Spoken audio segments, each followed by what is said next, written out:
This conference will now be recorded.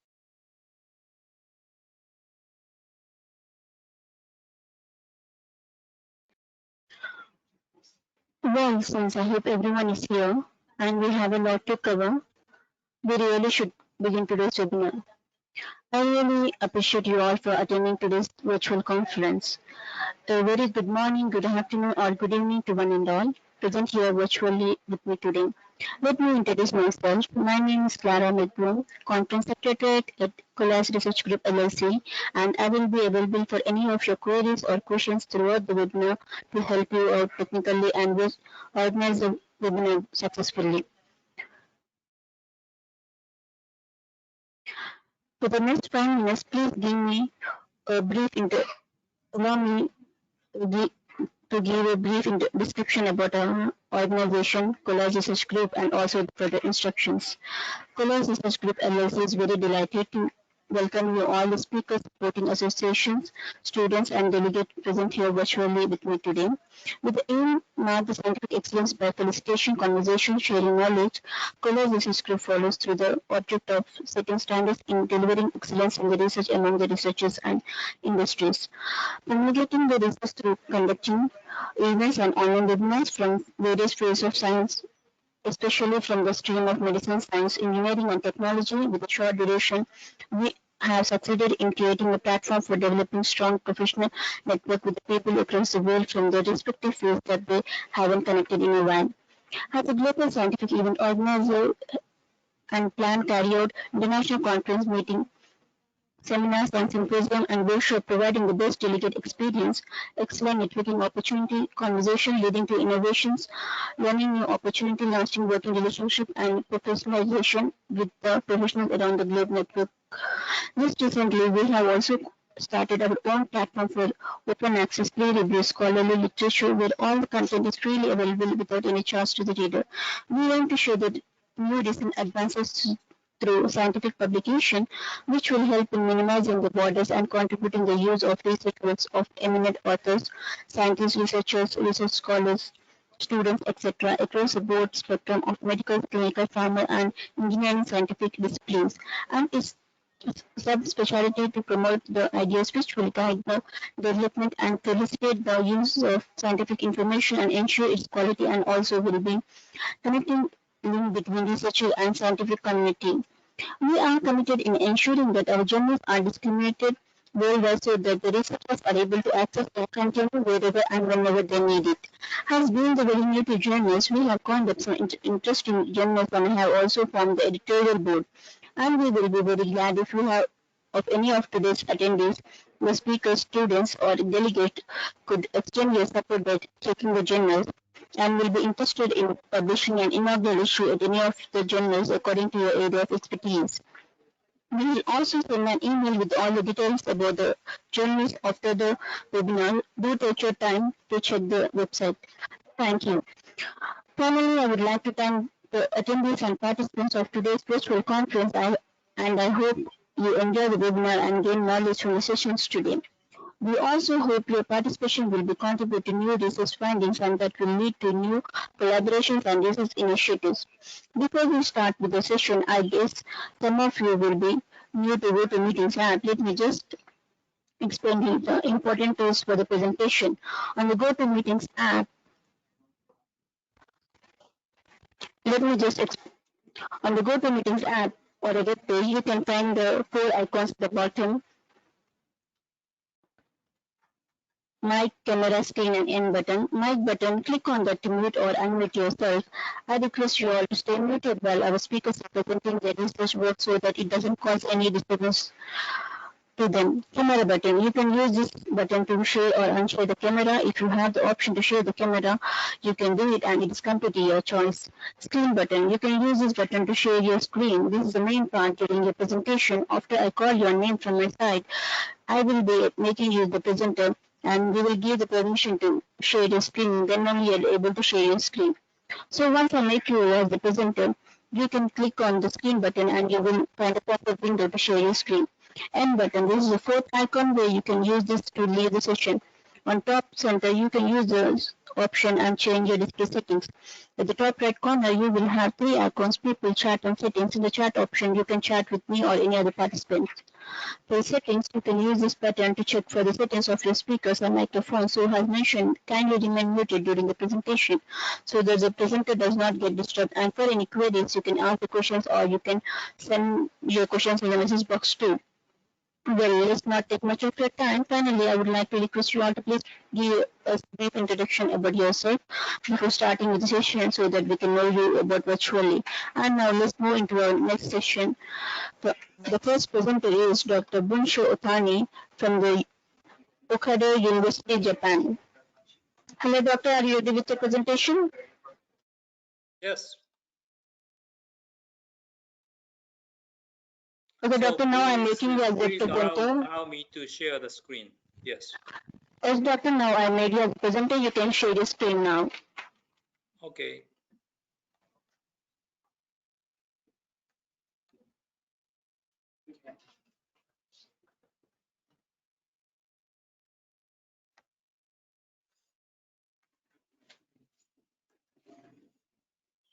Can you hear me and can you see my screen? Yes, doctor. You are audible and your screen is also visible. You can continue with the presentation now. Okay. Thank you. Thank you very much for coming to be here. And I'm very happy to give my talk today. Okay. So this is the conference of ceramics and materials. Yes, and we use materials, so many kinds of materials, and then we use such a kind of terms: the design, synthesis, fabrication, characterization of materials. Yes, but if that is not identified, those materials are not identified, that can be an illusion. It is impossible to do any design, preparation, characterization of something without identification. This is at least in the field of organic chemistry. So identification is essential. In, for example, the Journal of Organic Chemistry, that is a very high status, famous journal in the field of organic chemistry, published by American Chemical Society.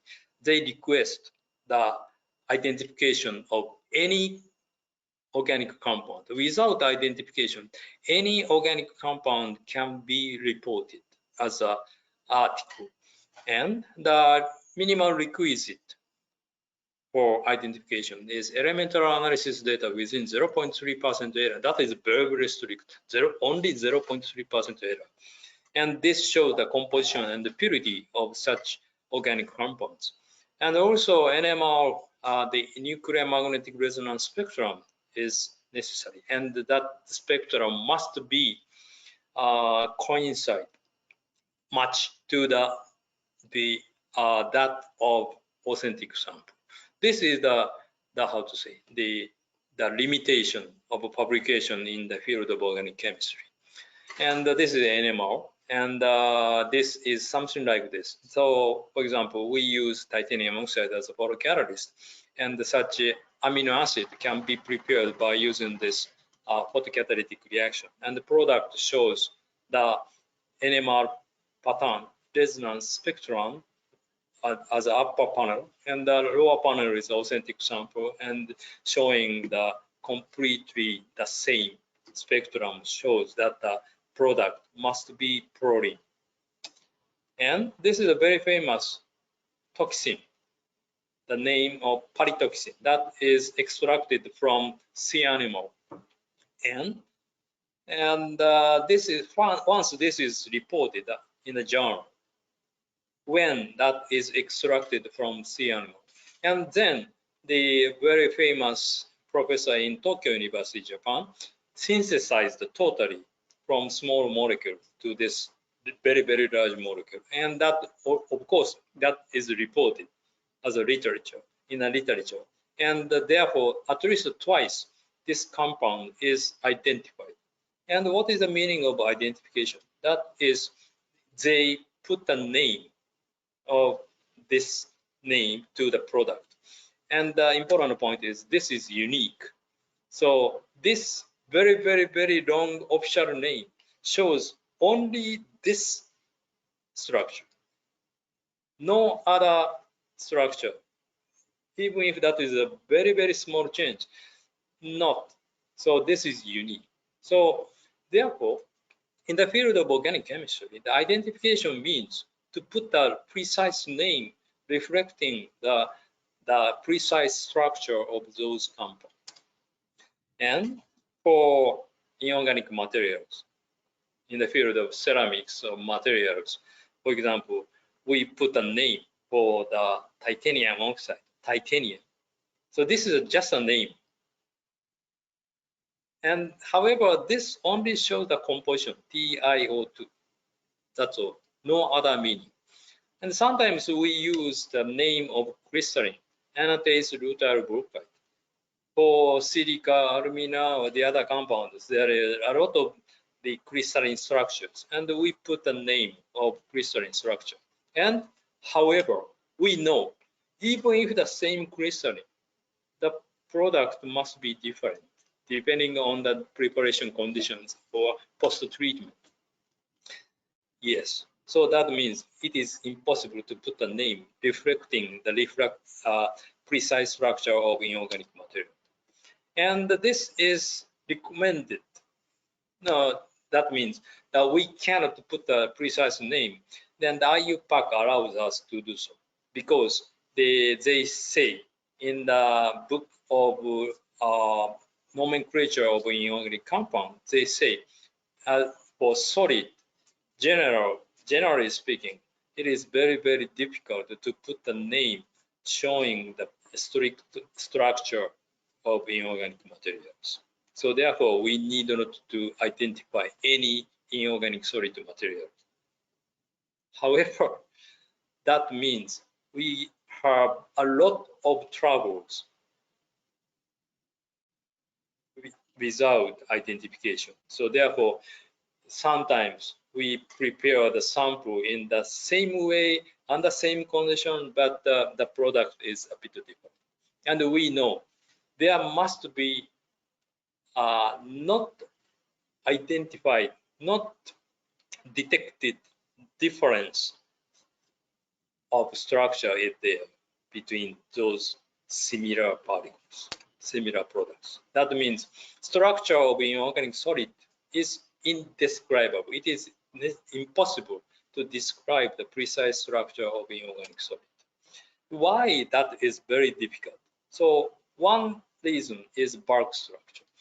Bulk structure can be described using the crystalline structure, probably you think, and XRD, X-ray diffraction analysis, show that the crystalline structure, and that is not so difficult to identify the bulk structure.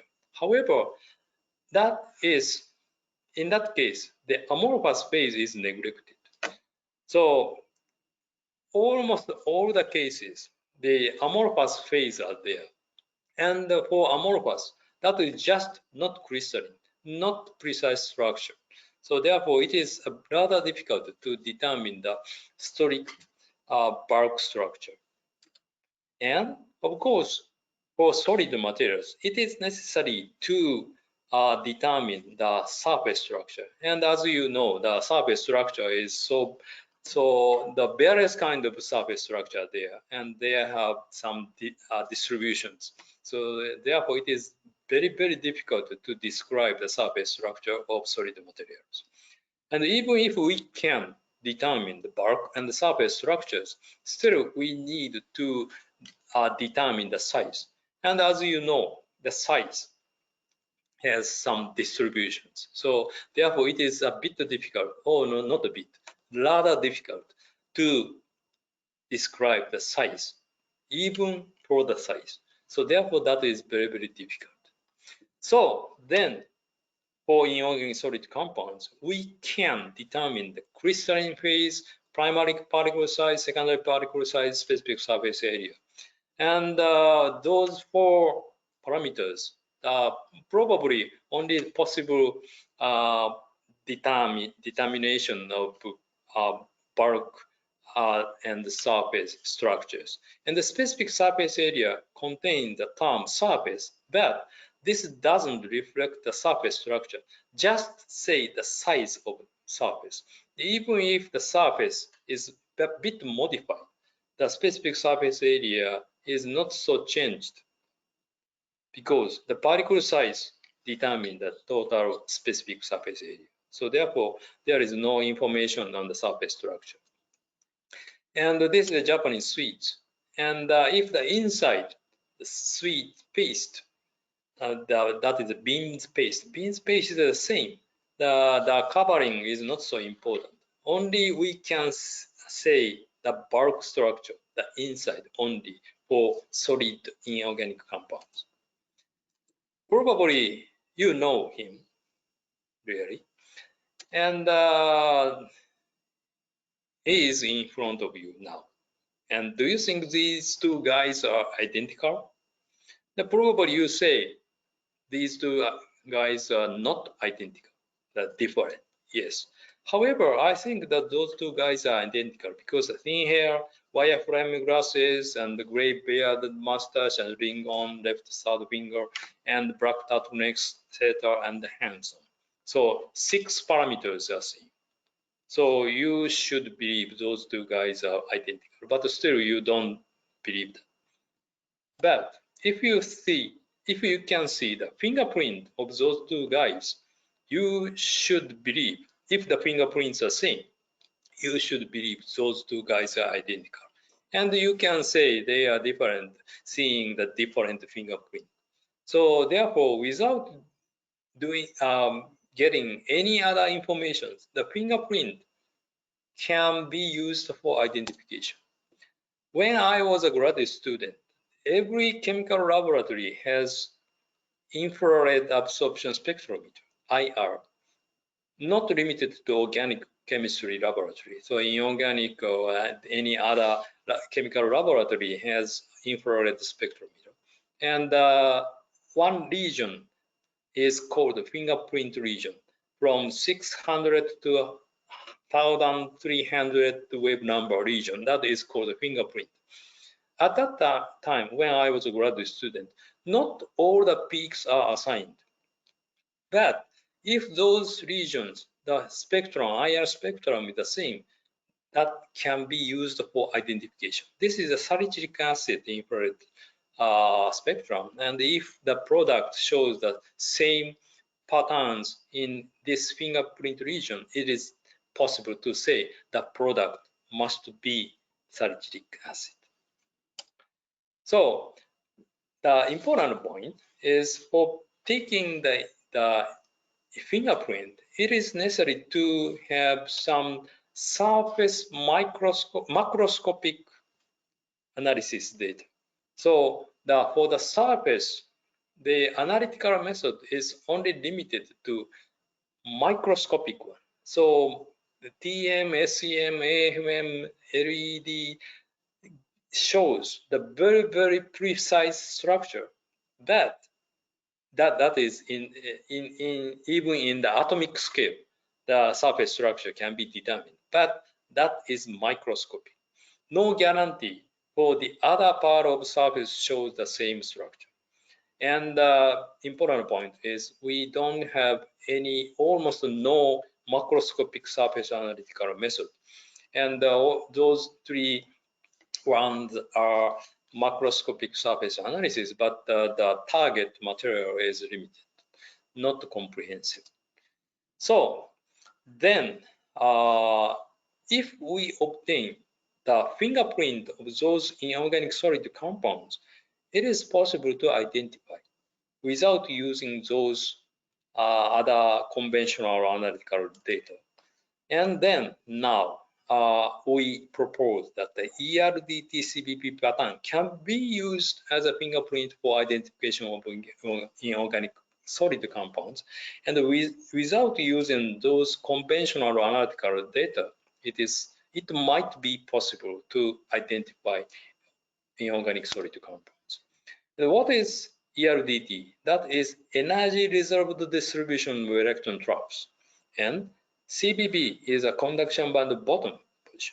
And combining those two analytical data, the ERDT-CBB pattern can be a fingerprint for identification of inorganic compound, at least for metal oxide powders. How can we obtain the ERDT? The reverse double beam photoacoustic spectroscopy, we developed this new method. And I have no time to explain in detail, but briefly speaking, the two light beam is used. Both are introduced to the sample. And the one beam is to be used for excitation of electron in valence band directly to electron trap. Here, electron trap means just the electronic states, the vacant electronic state without electron.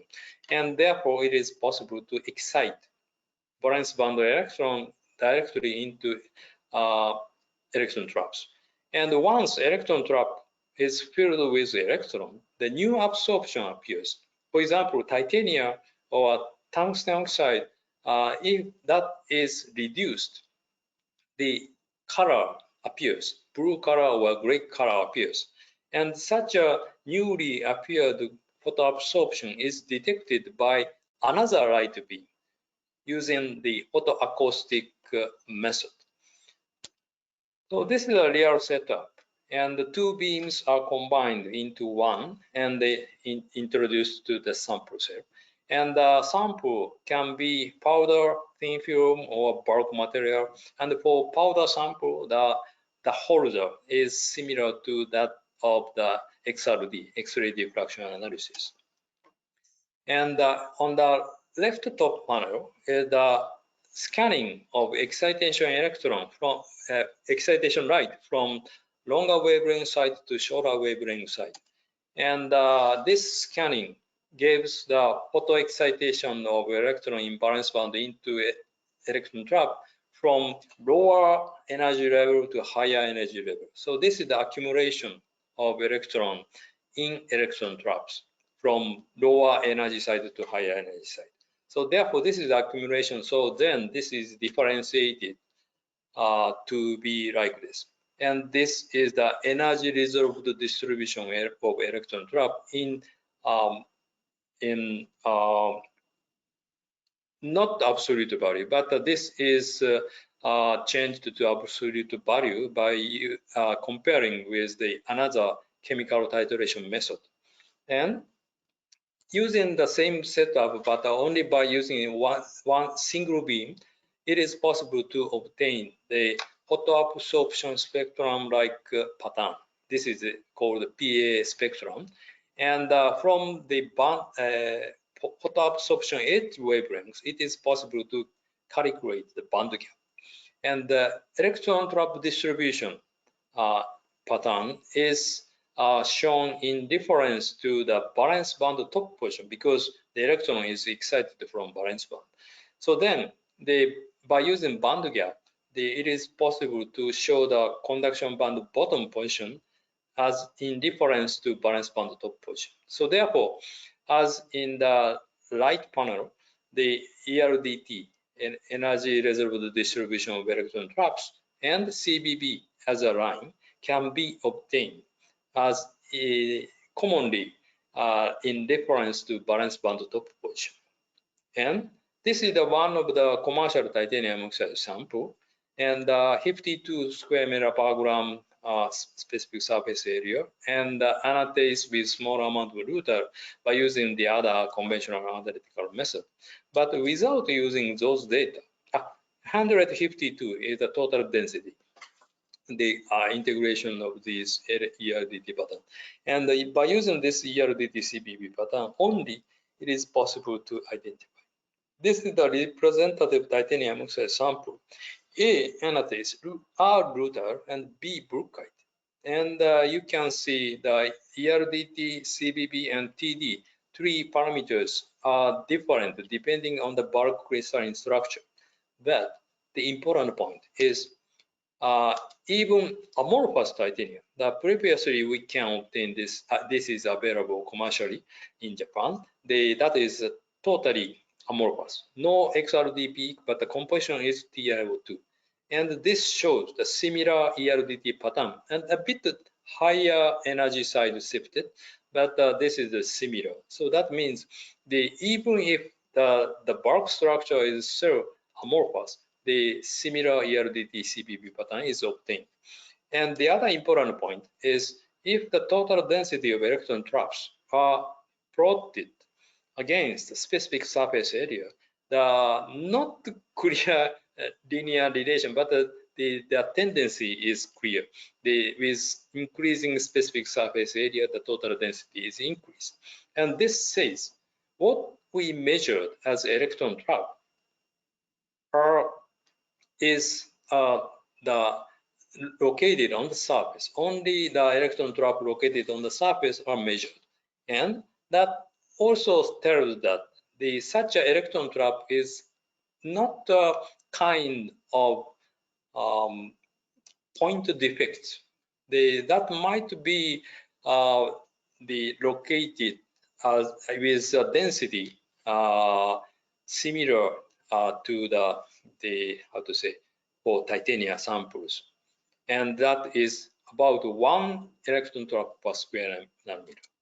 And then in the left top panel, the anatase sample only containing anatase crystalline, the CBB position is the same.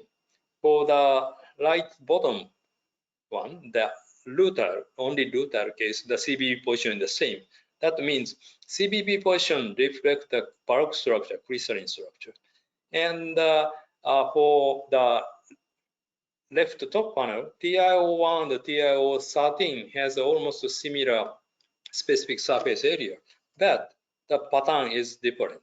And this ERDT pattern shows reflects the surface structure, and that tells that even if the same particle size, same bulk structure particles, the surface structure is different depending on the kind of sample.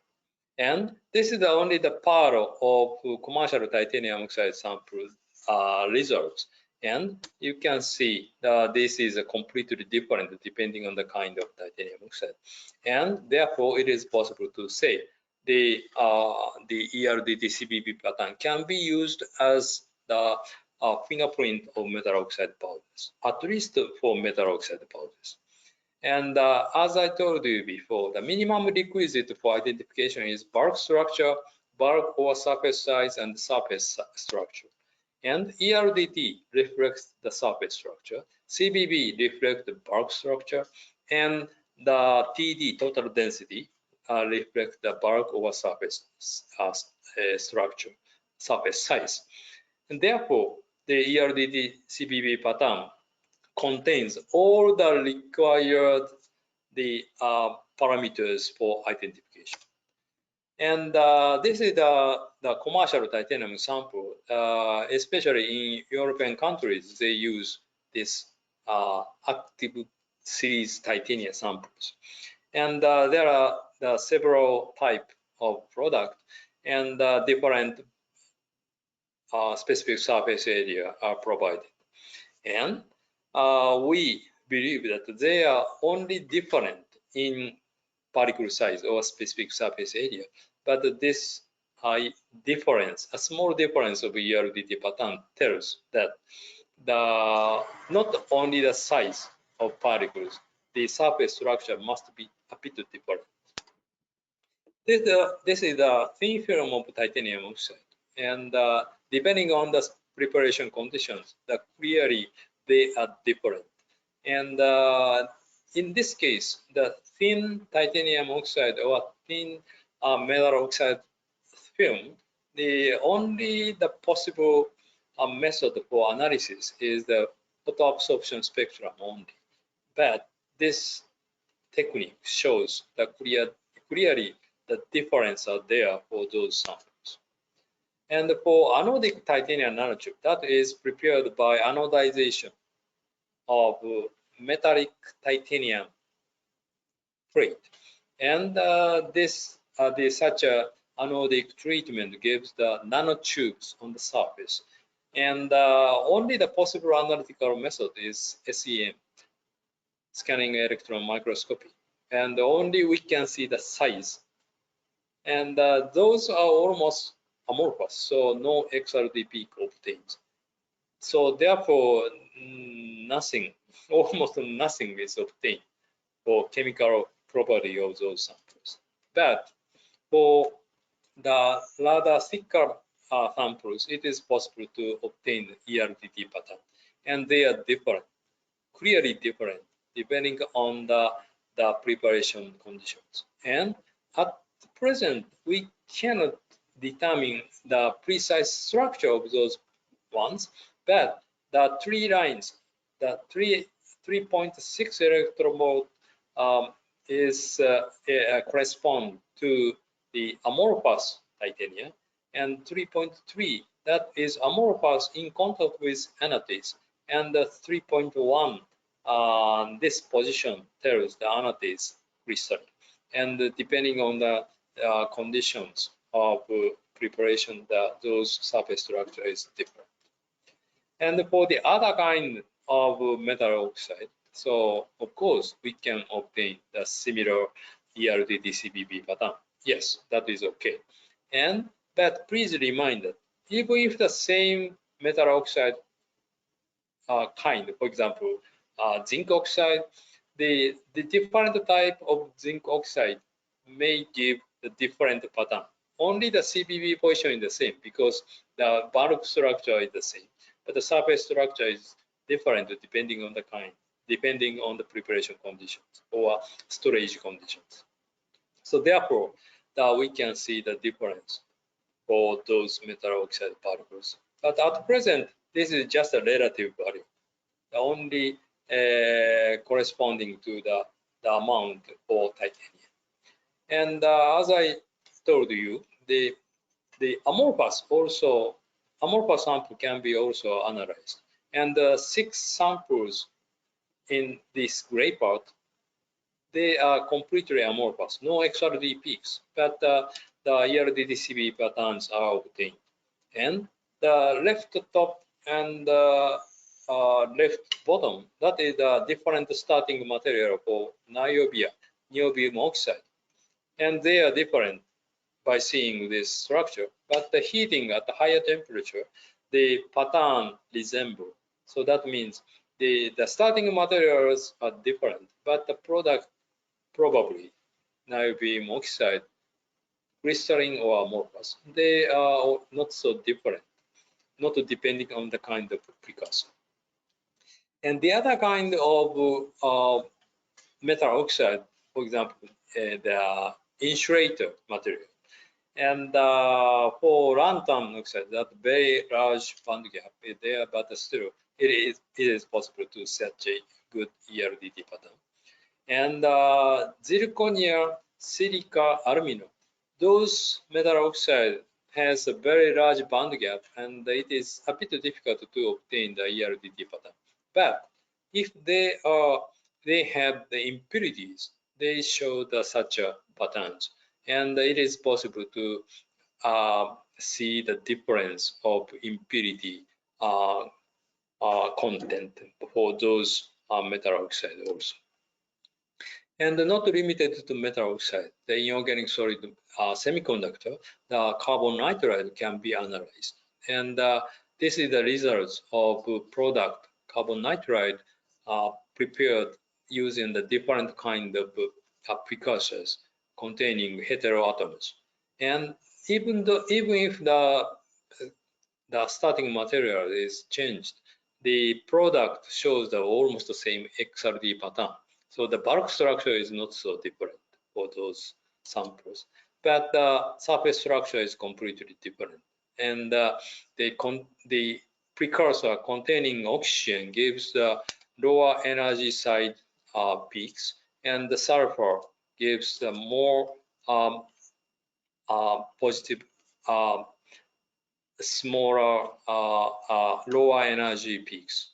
And the heating of carbon nitride in air gives a bit lower energy side peak. That means the surface oxygenation or surface doping with oxygen or sulfur gives these they are peaks in lower energy side. So therefore, this is the first example of showing the difference of surface structure depending on the precursor. And to check the similarity or differentness of those ERDT-CBE patterns, we introduced a new parameter, degree of coincidence, as data. And the three kinds of partial degree of coincidence. One is the ERDT pattern, the shape fitting. The second one is the total density. And the third one, delta C, zeta C, is CBB position. And those partial degree of coincidence are standardized between 0 and 1. 1 means totally the same, identical. The 0 means totally different. And by multiplying with weight, the total degree of coincidence, zeta, is calculated. And the left top, there are three patterns. That is a commercial titanium oxide samples, and carefully taken from almost the same position in the same bottle. And you can see those patterns are really similar. And by calculating the total density, total degree of coincidence, that is higher than 0.88. So therefore, it is possible, if the degree of coincidence is higher than 0.9, it is possible to say that is identical. Yes, but if the sampling was made from a bit different position in the same bottle, the another sample that gives the really a bit different ERDT pattern, and the degree of coincidence is lowered to 0.7 or 0.75.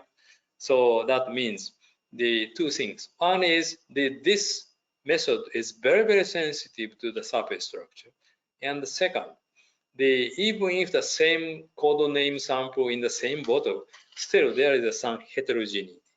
So it is a bit difficult to determine such a heterogeneity without using this newly developed method. But this is very sensitive. And this is only the part of results of zeta value for pairs of commercial titanium oxide samples. Almost all the pairs of titanium oxide, commercial titanium oxide samples, shows the very low zeta value, below 0.3 or almost 0.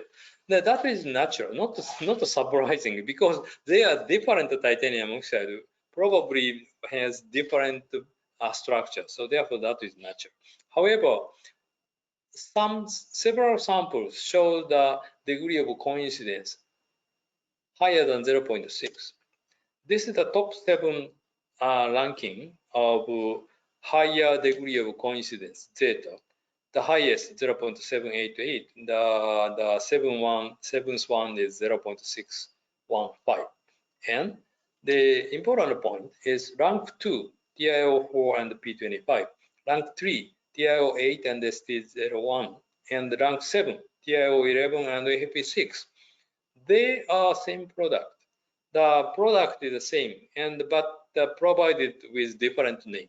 So therefore, it is natural to see such the high degree of coincidence. But it is how to say, even those same product, the zeta value is still 0.7 or something. So that is not so high comparing with the 0.9 for the same sample in same bottle. And that means that even if the same code name, the structure might be a bit different. The another point is this WACO sample. The WACO sample resembles to TiO1 and P25, and TiO4 and P25 the same. But probably WACO company buy P25 and sell as their own product. However, the important point is the high degree of coincidence of photocatalytic activity. The right column So the rank 1 shows the degree of coincidence of photocatalytic activity higher than 0.9. So that means almost the same activity for three kinds. This is the average of three kinds of photocatalytic reaction. And that means the high degree of degree of coincidence samples pairs show that almost a similar photocatalytic activity. To make this clear, degree of coincidence of photocatalytic activity is plotted against degree of coincidence. And you can see that is so much scattered, no rule. But here is a line. So that means high degree of coincidence pairs doesn't give low degree of coincidence of photocatalytic activity. To make it clear, the 7-point moving average was taken to show the pairs of data value lower than 0.6 has so much scattered. That means accidentally similar or accidentally low degree of coincidence of photocatalytic activity. However, if the data value is higher than 0.6, the degree of coincidence photocatalytic activity is increasing, and at 0.8 zeta, that is almost 1. So the same photocatalyst shows the same photocatalytic activity. And not limited to this photocatalytic activity results, the other kind of chemical or physical property must be the same if the zeta value is the same. So the important point is same patterns show the pairs must show same property, activity, something. And if the property or activities are different, the patterns must be different.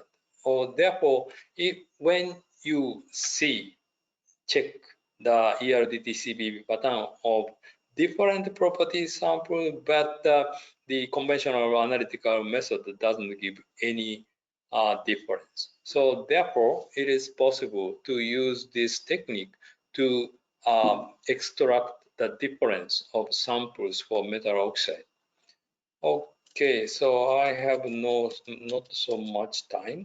So I think that this method can provide the fingerprint of inorganic solid compounds, and that can be used for identification and precise structural analysis for solid samples. And we have accepted a lot of samples from the academics and private companies in Japan or the other countries. And we are very happy to accept your samples if you are interested in measuring your samples. And the powder sample 100 milligram to 300 milligram range, and film in such a size. And please do not hesitate to make contact with me with this email address. Thank you very much for your kind attention. Thank you for your presentation. Is anyone having any queries?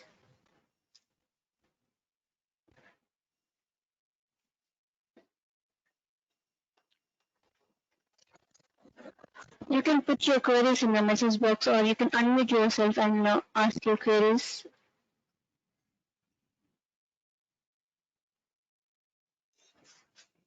No question? Anyway, please make contact if you are interested in. We are very happy to explain again for what can be obtained by using this technique. And there are a lot of, how to say, the probability, the candidate to be measured in this system. And please do not hesitate, even if that is not so good for taking this try to make your sample. Yes, Dr. Yuri, do you have any queries?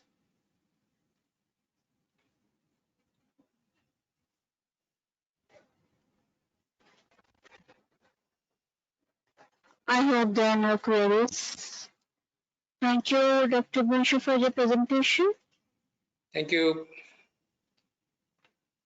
Let's move on to the next presentation. The next presentation is from Dr. Chun Bin Yu from Seoul National University, South Korea. Hello, doctor. Are you ready with the presentation? Yes. Good morning.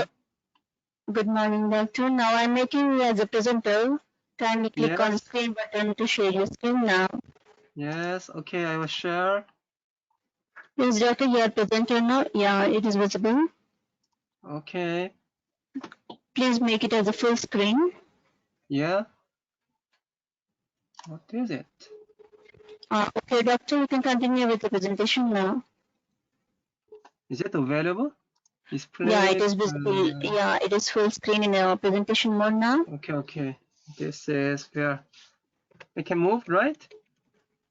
Yes. You can continue, doctor. Okay. Well, I will start my presentation. And good morning. My name is Chung Bin from Seoul National University in Republic of Korea. And my title of this conference is Integrating the Graphene Energy, the Morphology for Supporting the Phase Change Material with a High Form Stability. And this content has the four. One is overview and experimental result and discussion, and the final conclusion. So this is my main research in my PhD program, that the phase change material which can absorb or release a large amount of thermal energy during the phase transition process, and they also have high thermal stability and densities. And for the category of these, the phase change materials, they have the solid liquid, liquid gas, and the solid.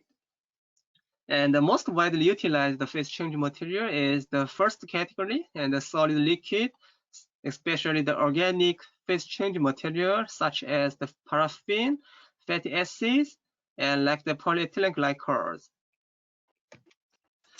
However, the phase change material has a common problem, is the leakage, which can lose the initial solid shape during the phase transition process. So we will solve the serious problem, and we were making a foam stabilized phase change material composite, and they will sustain the initial solid state during the phase transition process. And for both this, the foam stabilized mechanism, it has the supporting material like the shell encapsulation to forbid the leakage during the phase transitions. And they will infiltrate and like the 3D porous supporting material to fabricate the foam stabilized phase change material composite. So we have the two routes, like the infiltration and the encapsulation processes. However, compared with these two, we can see the advantages of the porous, like the infiltration process, because of they can easy to manufacture and can sustain their initial solid state during the phase transitions. And also their pure PCM, the weight percentage is larger than that of this encapsulation process. So you can see the mass of the pure PCM, the phase change material, is proportional to the total thermal energy storage capacity during both heating and cooling processes. And this is the PNTG, which can combine the negative type of semiconductor and the positive types. So when I was on PhD program, I considered the purchase from the Japan, and I forget which company, but it's very famous in Japan. So they have the two major carriers, and the N-type is the major carrier is the electrons. So when the temperature has changed, the electron in N-type, they become excited and they can move into the opposite, the P-types. Because the major carrier is the opposite, you can see due to the electrons in N-types, so the major carrier in this semiconductor is the electron, but for both the P-types, the major carrier is the hole. So the principle is this PNTG, is can the electrons excited from this N-type to move into the P-types. So this can lead to the electron movement, and we can observe the induced current in the circuit. So this is the Seebeck effect, which can occur the current due to the different temperature difference between these two sides of semiconductor. So we can using the Seebeck effect to combine with the phase change materials.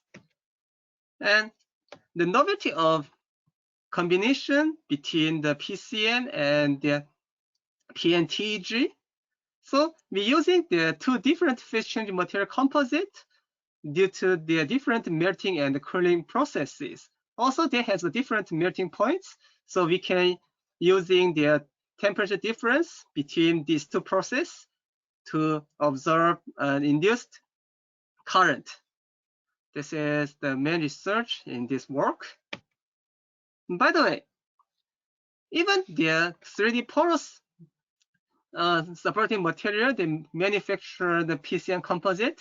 They can sustain the solid state, but due to the capillary force in the liquid melted PCM, they lead to some volume shrinkage of the 3D porous supporting material. So it caused the lose some weight of PCM composite. So we forbid to this problem. We can using the modified graphene aerogel like the supporting material, and they will reduce their volume shrinkage to sustain the initial porous 3D supporting material to fabricate an advanced PCM composite.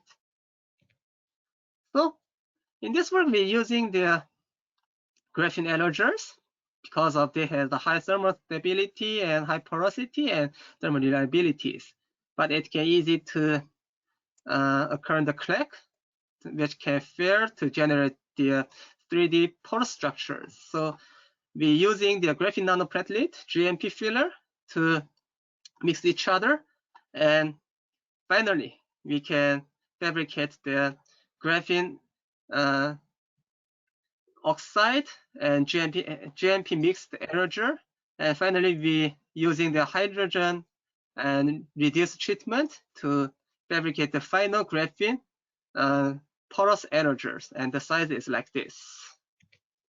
And this is the modified graphene aerogel. In this time, we're using the PDMS and N-hexane mixture, and we were using this PDMS because of it has some flexibility. So we were diluted in the N-hexane because of it has the similar solubility, and we are using the split treatment method to infiltrate the PDMS into the internal porous graphene aerogel. And we will place this graphene aerogel at the oven, and which at the 80 centigrade. And the N-hexane were evaporated in this condition, and we finally be getting the PDMS modified graphene aerogel.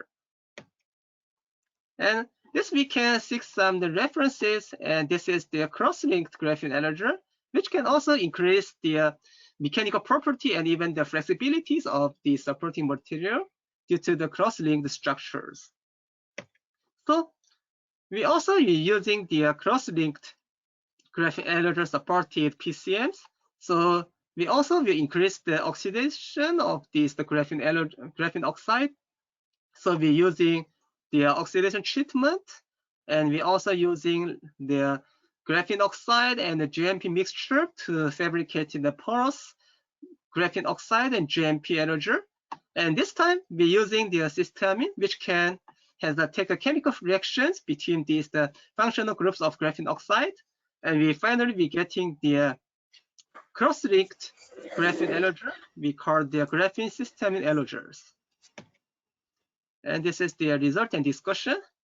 We can see the original graphene oxide and the graphene reduced graphene aerogels. We can see the color is changed from this brown to black. So it can demonstrate that the graphene aerogel is fabricated successfully.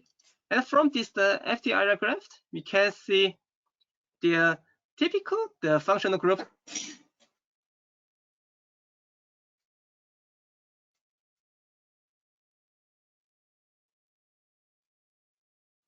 It can be demonstrated the fabrication of the graphene aerogels. And we're also using the TEM images and the AFM images to calculate the average and the thickness. And we can see the graphene oxide, like the honeycomb structure, is well fabricated. And this is the fabrication of the final PCM composite. And we're using the two different PCMs, like the PEG and the 1TD. And also using the infiltration method. And finally, we can fabricate the from stable PCM composite. And from this, the same images, we can see the graphene allogers, which has the porous structure from the same images. And compare with the pure PCM and PCM composite, we can see it's almost the similar structures due to the high weight fraction of these pure PCMs. And this is the PCM weight fraction and the XRD result of the PCM composite. And we can see that most of these PCM composite, the weight fraction of the pure PCM, they are excess the 98%. So the almost this PCM composite, the working material is the PCM.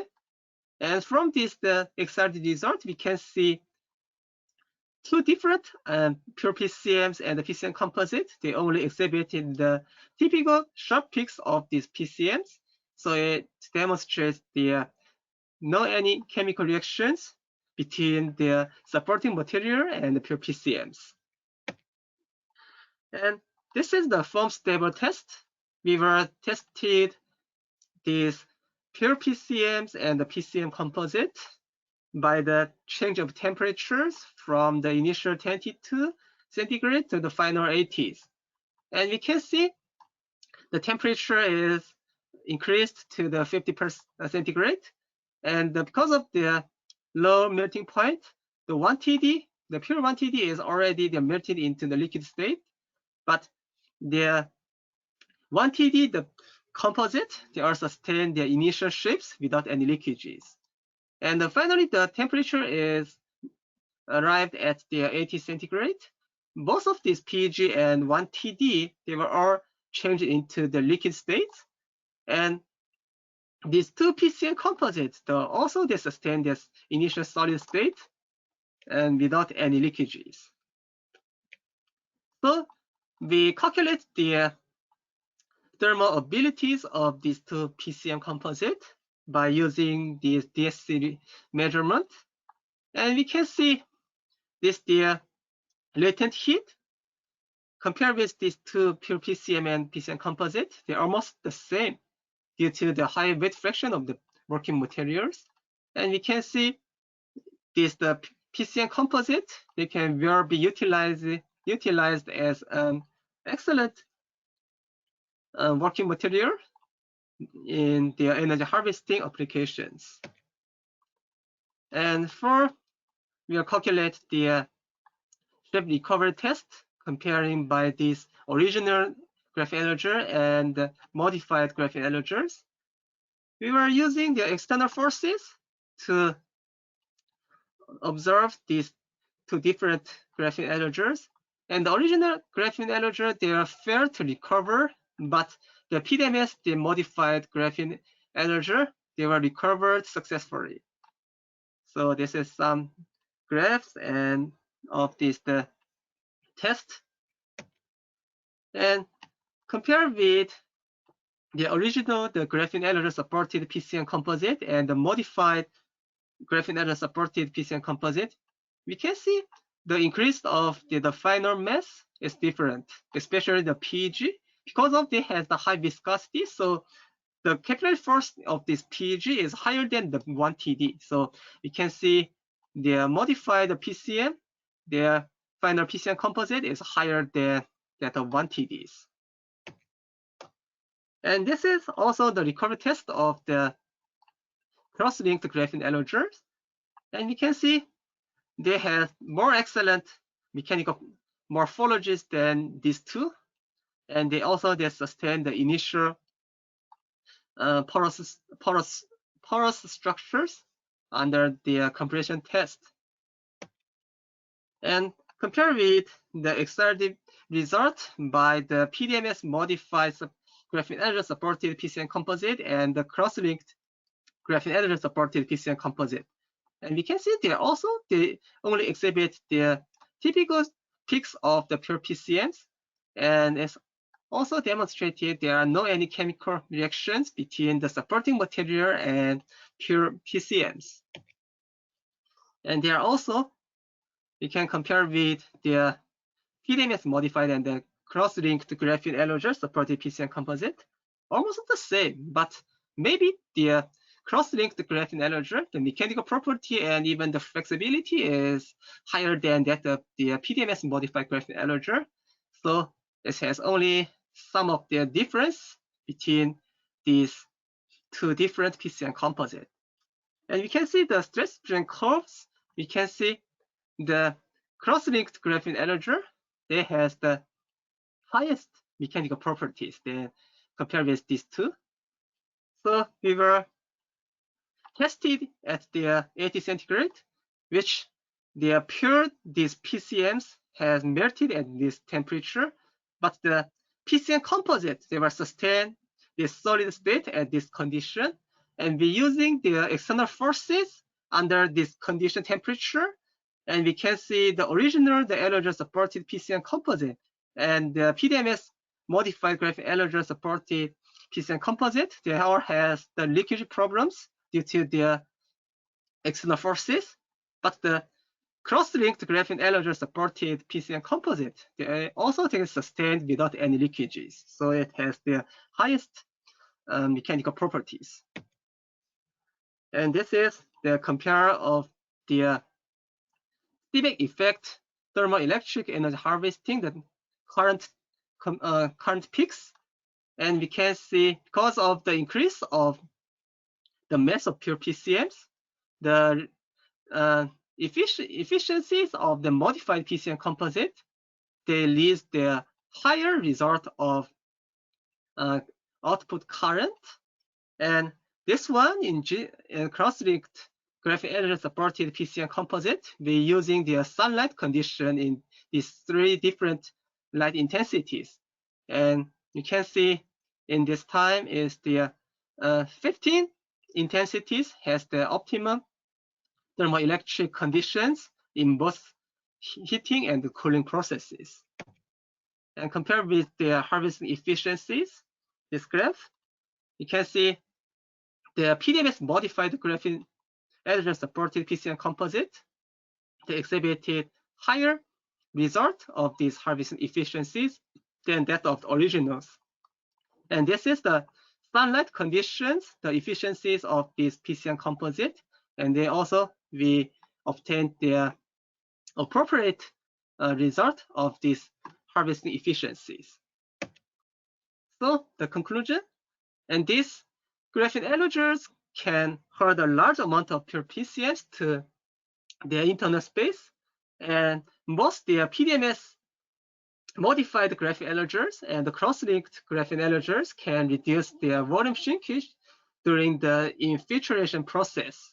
And the modified graphene allogel supported PG and this 1TD composite, they also can exhibit excellent foam stability in the range of temperature variation, and this foam stable PCM composite, and they connected the thermoelectric power generator, this PNTG device, it can generate the electrical energy in both melting and cooling processes. And the modified the graphene allogel, the supported PCM composite, they showed a higher thermoelectric energy harvesting efficiencies than the original PCM composite. This is end of my presentation, and thank you for your attention. Any question and comment? Thank you for your presentation. Yes. Is there any queries?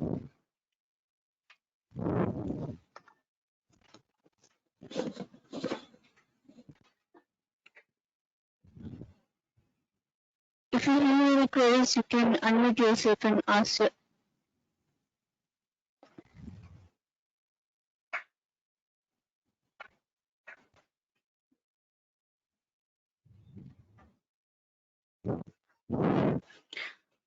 I hope there are no queries, Doctor. Thank you for your Okay. Thank you. Wait, doctor, we have a query in the message box. Are you able to view all? Hello, Maybe Dr. Shanti. maybe Hello. I'm okay. I want to ask. Yes. Yes, I'm Martinus Susutyarto from Jakarta. Yes. I want to ask about the change material, Yes. especially ceramic for building. What do you think Uh, about the effect of climate? okay. You You mean know, the in tropical climate, uh, yes, we have a lot of differences. You know, yes, yes, please tell me yes. about that. You mean that might this using the phase change material utilize the building, right? Yeah. Okay, because it's the one of the application is in the building, like the using the sustain the internal temperature, and like they can keep warm, especially in the winter. So I think it has a large potential in the building applications. So I think it's yes. In this time, it has the high potential, and some kinds of maybe in the market or even utilizing in the building is almost in the sustain the temperatures. So they will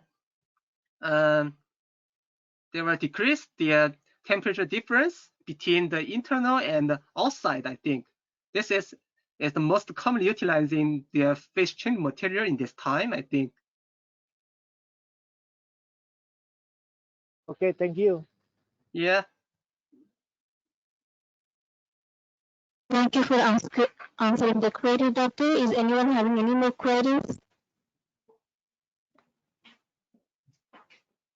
Maybe US and Japan. I think it has a high technologies. So, and I will accept the papers. I can where some companies or in industries from the US and Japan, and has some typical applications.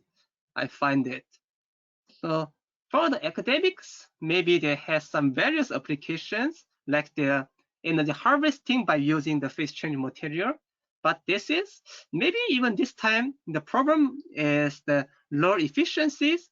We can observe the output electrical energy. Even this energy can satisfy the requirements of their practical lives. But such as the 10 micrometer or 5 micrometer, it is hard to be utilized in this current time. So it needs more research, even in the future time, I think.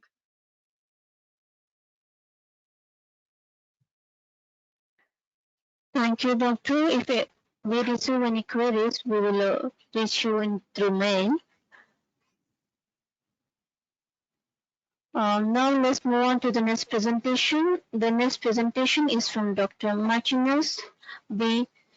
Susatyarto from University Trisakata, Indonesia. Hello, doctor. Are you ready with the presentation? Yes. Okay.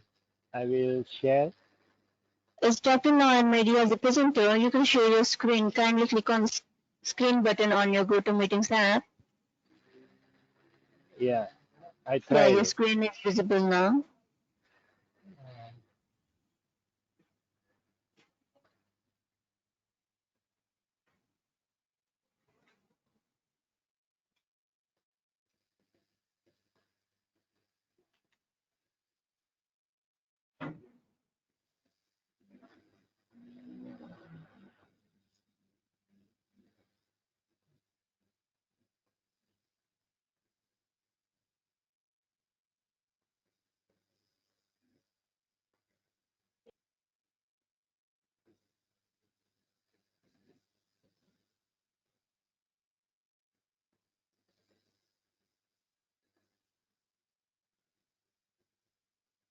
Professor, Possible? yeah, your Okay. presentation is visible. Kindly make it as a full screen now. Yeah.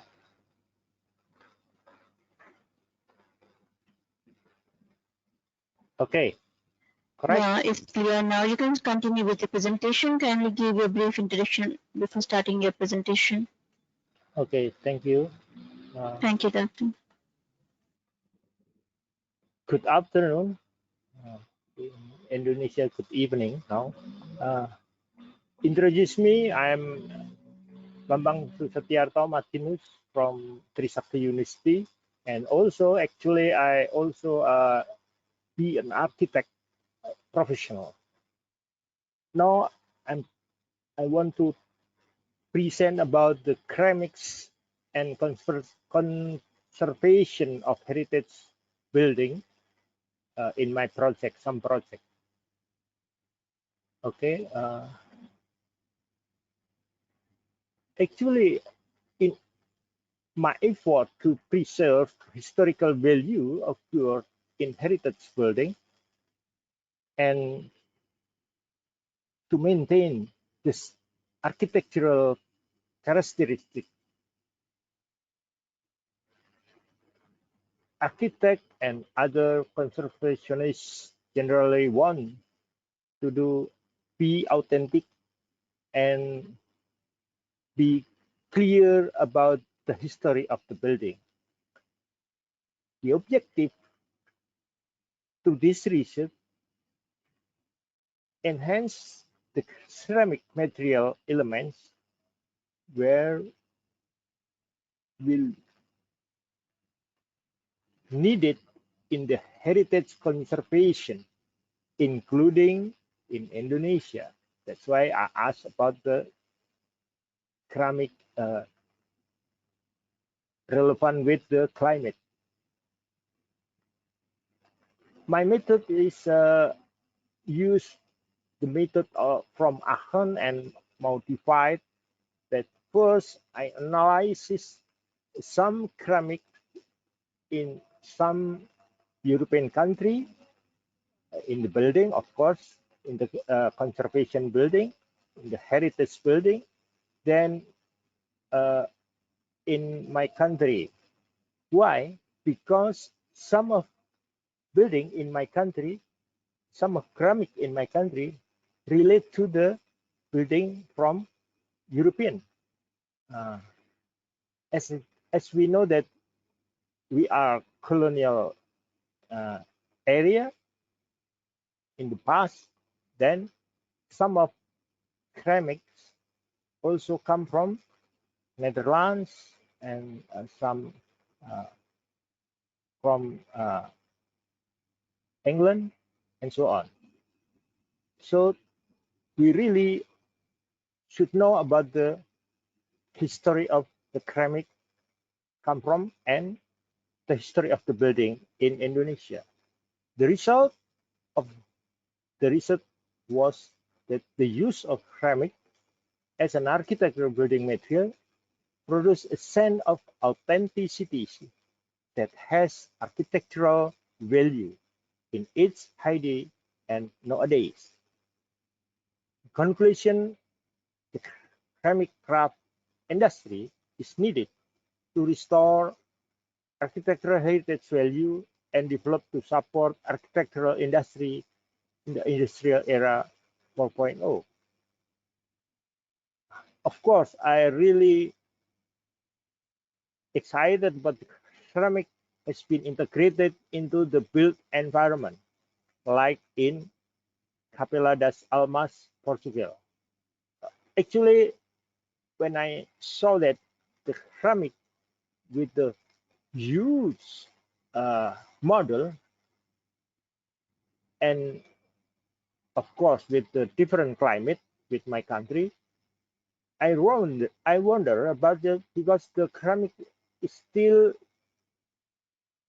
on the wall nicely without any restoration. So I think that we should learn about how ceramic in the building with the high temperature high humidity, high flood water, like in Jakarta. The scheme of my pilot conservation site, I used that the scheme from Gulato and Toniolo, that there is 3 phases important. Knowledge of material and state of conservation itself. This is as an objective of how we doing the conservation development. And number 2, assessment of conservation treatment. How to treat ceramic, especially at that building, so that the building can be back to authenticity. Then third, of course, conservation development should be think about cost analysis and time schedule.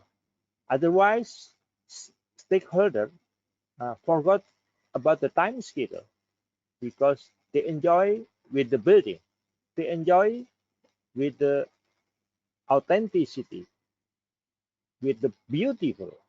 So cost analysis then higher, and development never come in the end. Many cases of heritage building project using ceramic. First, as I saw in the last project here, this last project, the current project in church in Semarang, because we have a lot of difficulties how to make correlation, harmony about the old one with the new one before architect come. They make the new one without thinking about the authenticity, like this, and also thinking about the edge of the ceramic. It's very difficult to search and catch up about edging of the ceramic. And last but not least, also we have a lot of ceramic mosaic. With otherwise, mosaic is very fragile to so that the figure in that building, in that wall, so will be dirty or sometimes broken. This is my project in PK Eltra Jakarta Center, Jakarta. As you know that Jakarta have a lot of annual flood bill is getting higher and higher, and also building make what is called compromise with the flooding, so make then higher. Of course, this is ceramic, and this is the old one, 21 centimeter below the current of the toilet floor. This is a mega ultra with an Dutch period. It's called Lindetevi Stokis. As Professor Edwards said, that to make sustainable building a sustainable of development, we should understand about urban form, urban function, and the environmental. So that's why in Jakarta Center, environmental change, urban form change. So how to difficult make better heritage conservation project over there, and also searching the ceramic in the wall or in the building or in the as a product, ceramic as a product, not as a material use. This is my design in Mega Ultra heritage concentrate in lighting also. Why? Because some old ceramic model, if have lighting LED, then the beauty of the model, the beauty of the character of the ceramic is so rise. And this is a co-working space in the for a second floor and first place in the one floor. You see that this is original one, but not we cannot solve that easy to make the old one with the new one compromise. So that's the difficulties of architect to do in conservation. That's why some of architects think rapidly change with the similar motif, similar idea, similar color, similar size. Otherwise, not good in finishing because different type, different color, and so on. This is the new one with gray color and the red one with the old color. How to make nicely or looking, I making what is called like line before and after. This is for the second floor. And another one, heritage conservation project in PT Timah, Indonesia. In that period, Hoof the Bureau Bank anti-winning in Bangka. Actually, interior have a lot of difficulties. Try to make different ceramic roof covering, different size of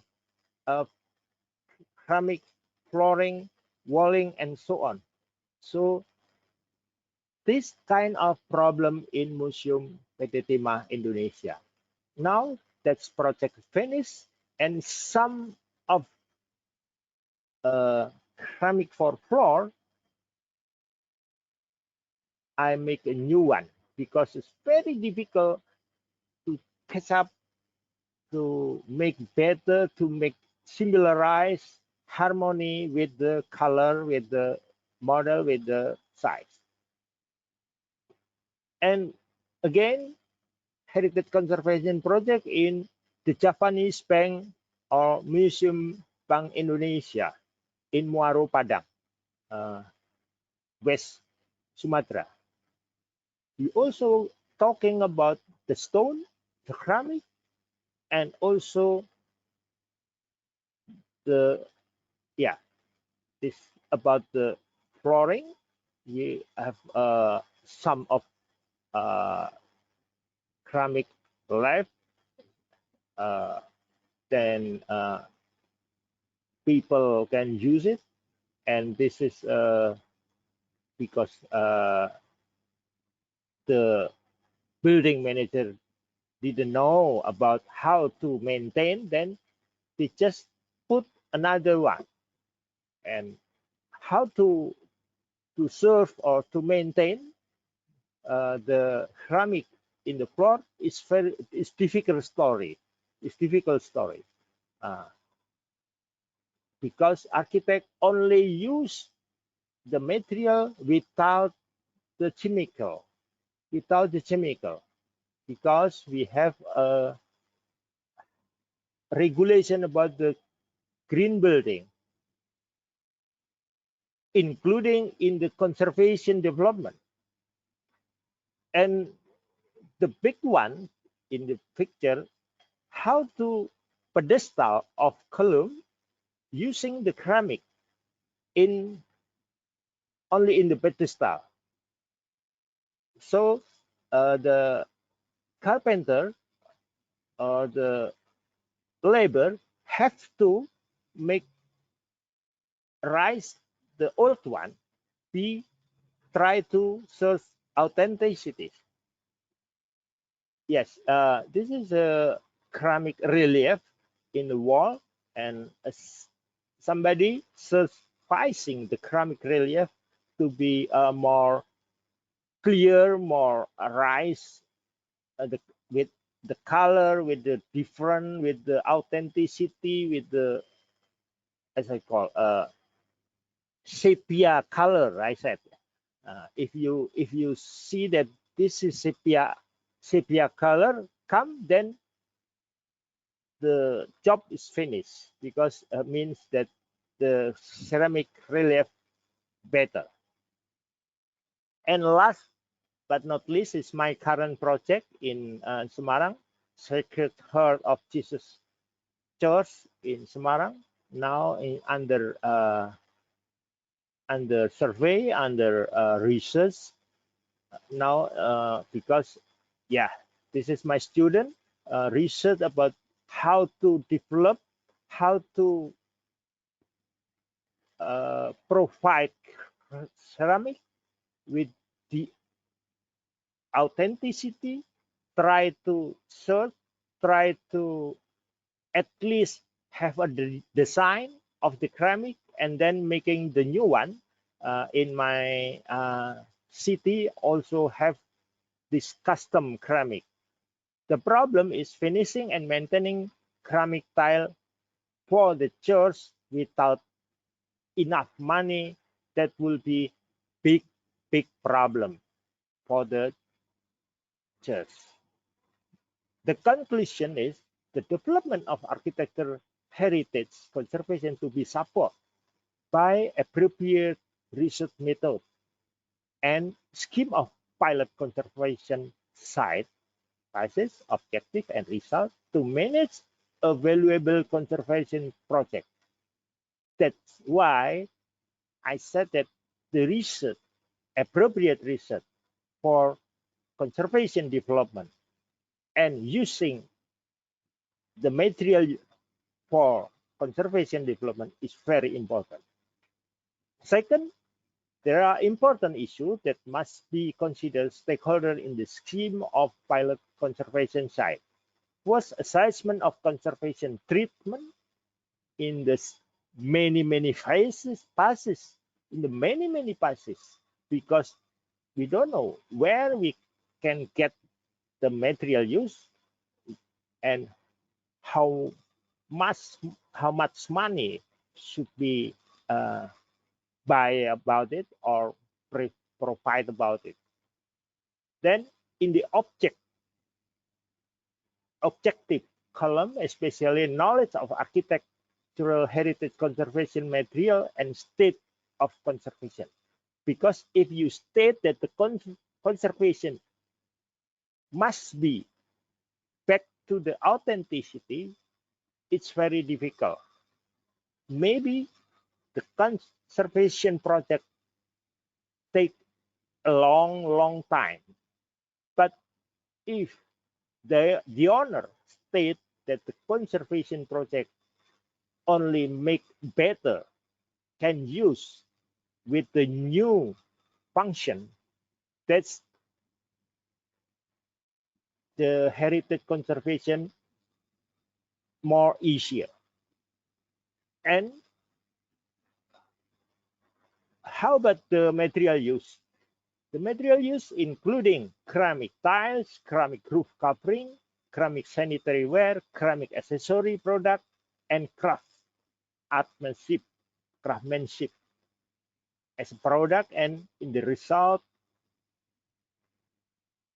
actually identification and geometric survey, material mapping, and survey deterioration. It's very important before we plan and make model selection and implementation to be performing conservation methodologies, and clients should be know about what should architect do for the make better or back to the authenticity, as well as analysis and scheduling. Cost analysis and scheduling is very important in the end of the plan.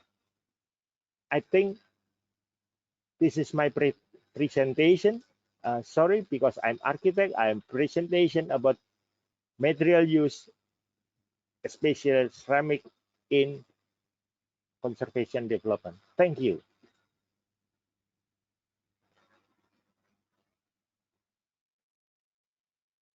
Thank you, Doctor, for the presentation. Is anyone having any queries? Yes, well, you welcome. If you have any queries, you can unmute yourself and ask your queries, or you can put your queries in your message box too.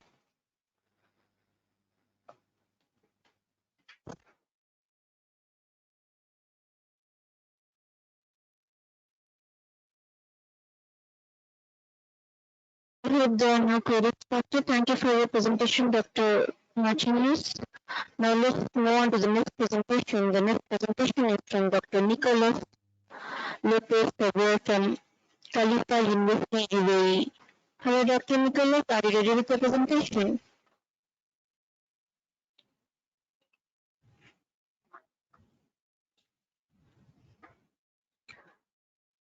Hello, Dr. Nicholas.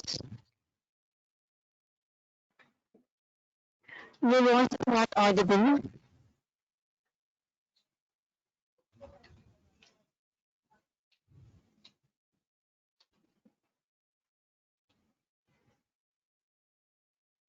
Hello, Dr. Nicholas.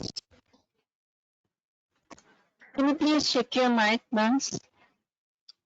Your voice is not audible at all. Your screen is visible, but your voice is not audible.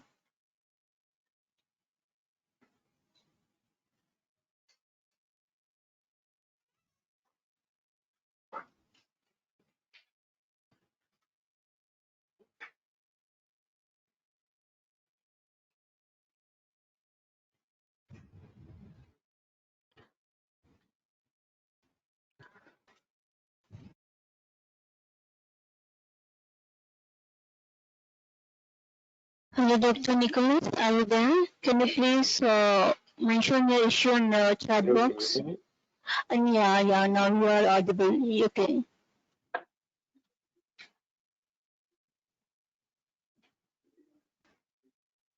Okay.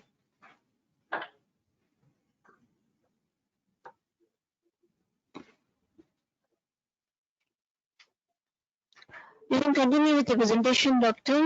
Once, can you please confirm us that so that we can check your audios?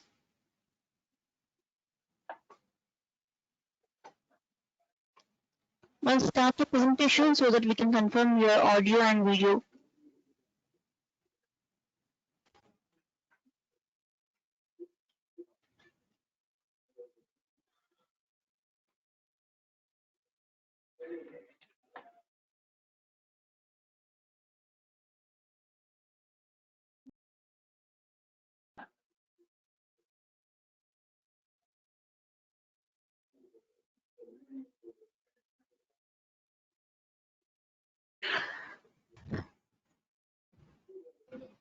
Hello, Dr. Nicholas.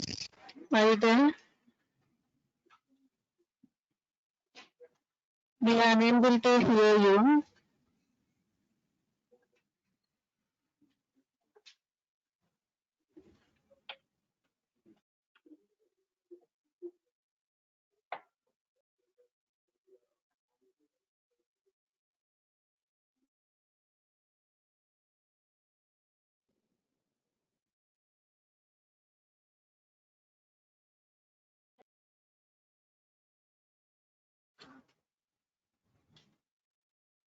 Hello, everyone. I am checking with Dr. Nicholas via phone. Can you please wait this time?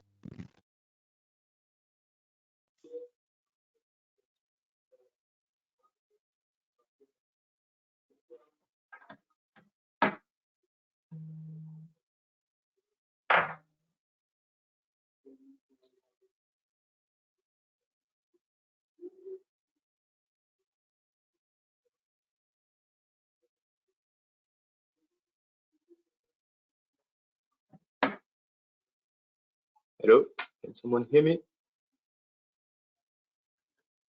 Doctor, yeah.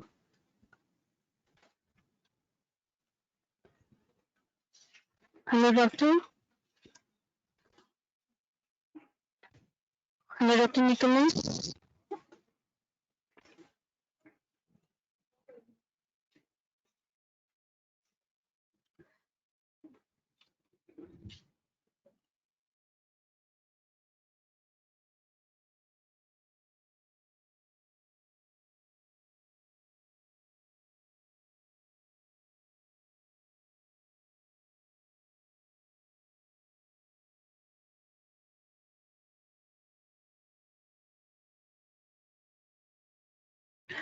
Hello, everyone. I'm checking with Dr. Nicholas via phone.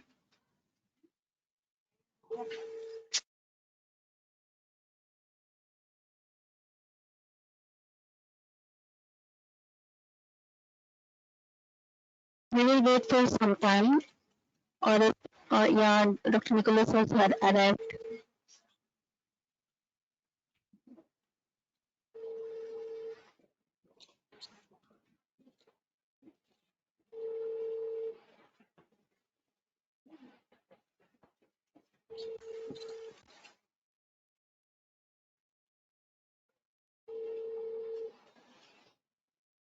Yes, Dr. Nicholas, we have your video, but we are unable to hear you.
Dr. Nicholas, in a settings option, you can check with your mic.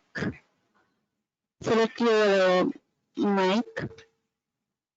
In the top right corner, you'll be having the mic option to choose your mic. You can check once.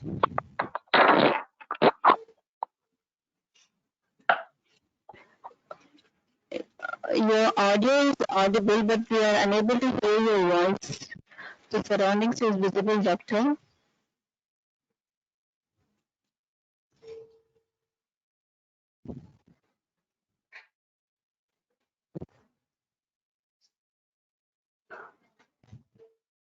Okay, now due to some technical issues, we'll move on to the next presentation. The Dr. Nicholas will join later. The next presentation is from Dr. Alicia Weibel from University Tausch 3, Paul, Sabatier, France. Hello, Dr. Alicia, are you ready with the presentation?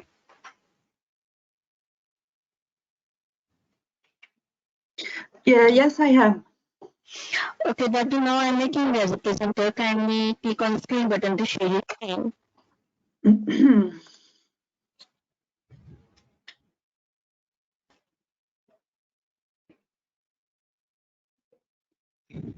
Okay, do you hear me and do you see my presentation? It is audible and your screen is also too visible. We can continue with the presentation now. Okay. Kindly give a brief introduction about yourself and start your presentation. Thank you.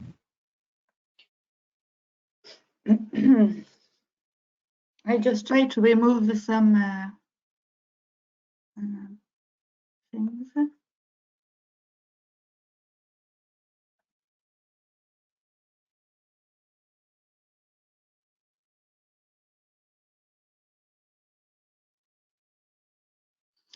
Okay, excuse me.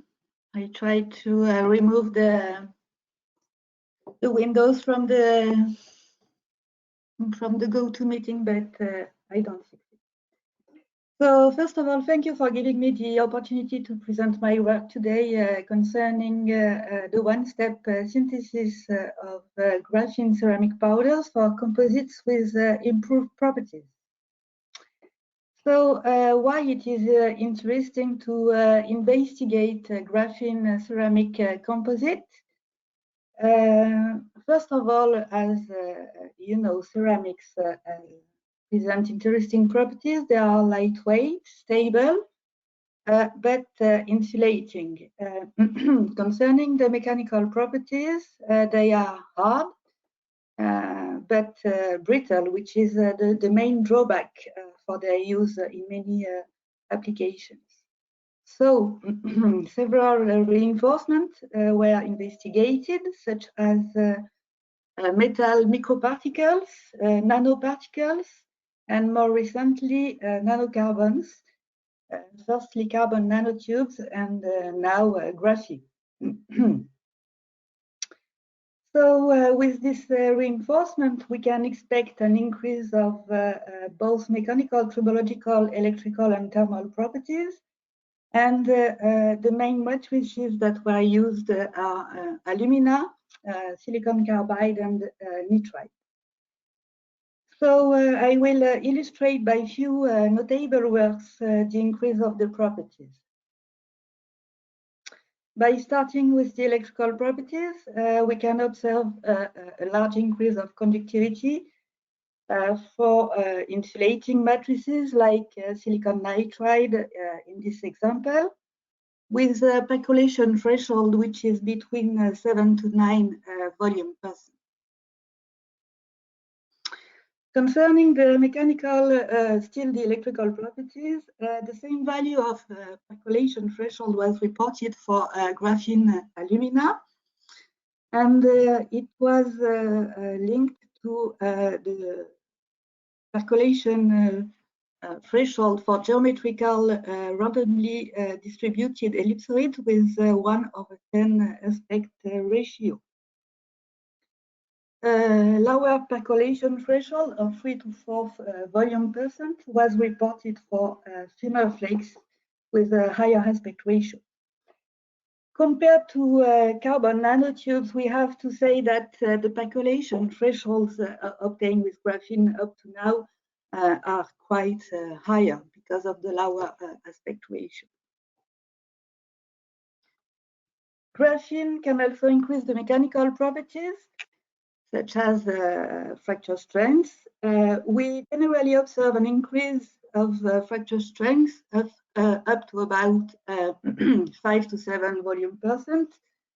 Then a decrease is reported because there is an agglomeration at higher contents.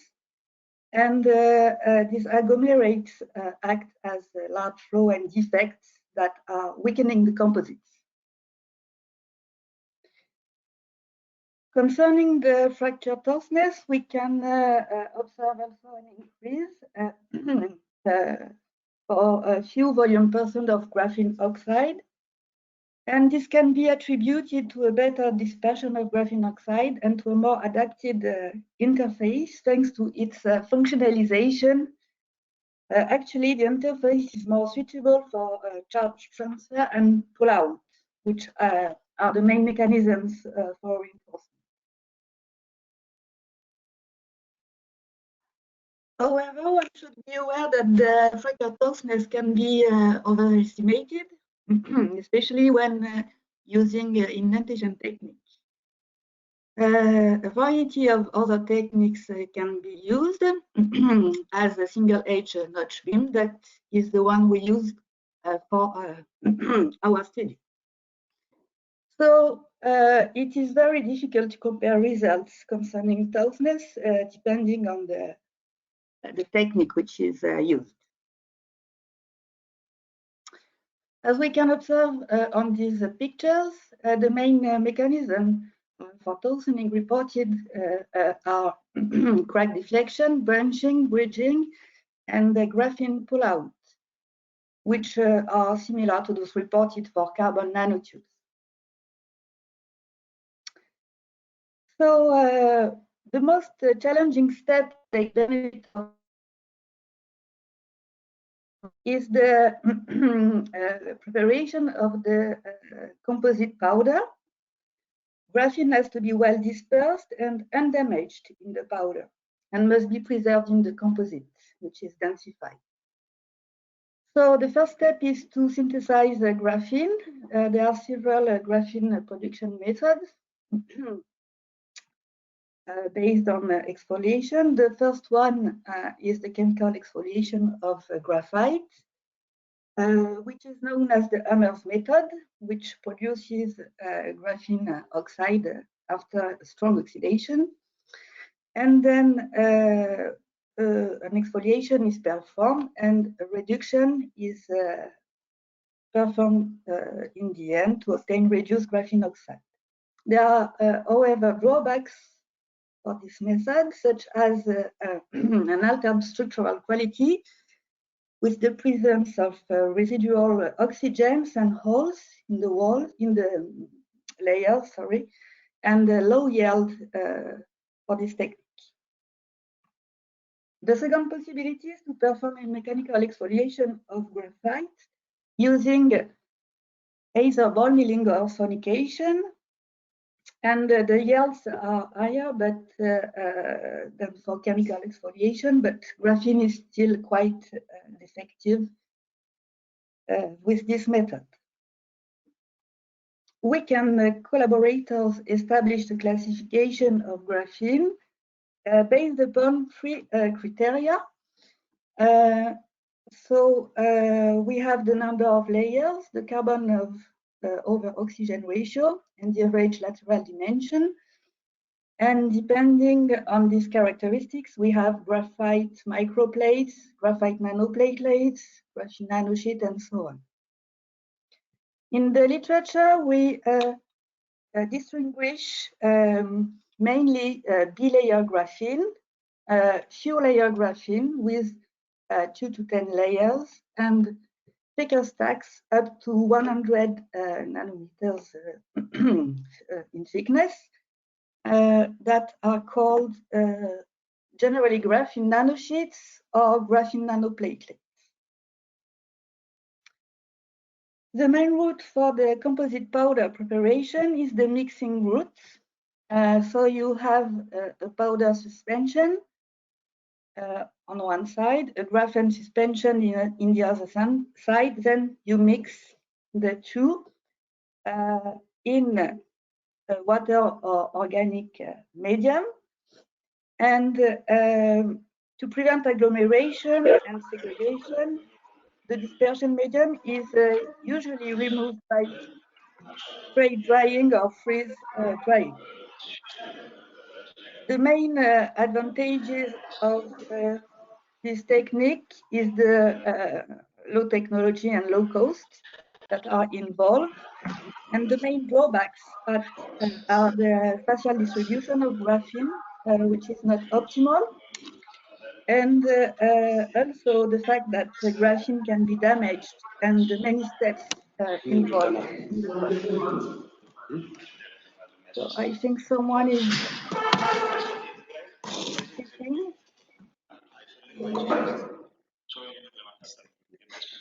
Okay.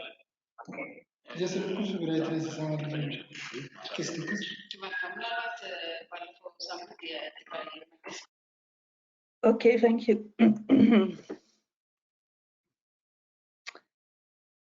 So we propose an alternative method for the composite powder preparation, which is the in situ synthesis of graphene in a ceramic powder in one step using CVD.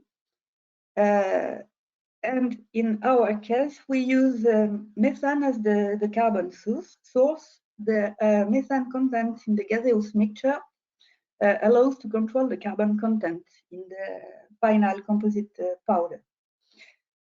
Then composites are densified using SPS, which is spark plasma sintering, because this technique allows densification at lower temperature and with shorter times than hot pressing, which is the conventional sintering method. Thus, this technique allows limiting the graphene damage during sintering of the composite. So first of all, we worked with magnesia commercial powder, which is nanometric, around 100 nanometer for the average grain size. After CVD, we observed the graphene with 2 to 8 layers around the ceramic grains, and we didn't observe disordered carbon. As I mentioned, the carbon content is controlled with the methane content in the gaseous mixture during CVD. And we targeted a few volume percent, as we saw in the beginning of the map presentation, that this is a good range to fully take benefit of the graphene properties on the composite properties. Raman spectroscopy reveals a lower ID over Ig ratio for the powder with the lowest carbon content. And this can be attributed to less structural defects and thus fewer graphene layers for this sample, probably 2. So we think that we have mainly in this sample, for the lowest carbon content, bilayer graphene.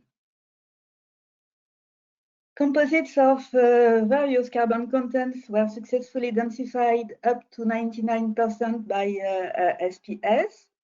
The average grain size of the ceramic matrix is decreasing from 3.7 microns for the ceramic magnesia to, you can see here, to 200 nanometers for the composites with the highest carbon content. And we have intermediate grain sizes for the other contents. So we can observe a strong decrease of the grain size with increasing the carbon content. And it is well known that carbon inhibits matrix grain growth during densification. At higher magnification, we can see here in white for the composites, which are the white parts that are erode. We can see few layer graphene in cross section, and we didn't observe disordered carbon at the triple junction in the ceramic, suggesting that no damage occurred during SPS, and we checked it also with Raman spectroscopy, and it is the case. TM was performed then on a thin foil of the composite with the highest carbon content, this one, G208. And we can observe in white here graphene, which is forming a continuous film all around the grains in the ceramic, in the composite.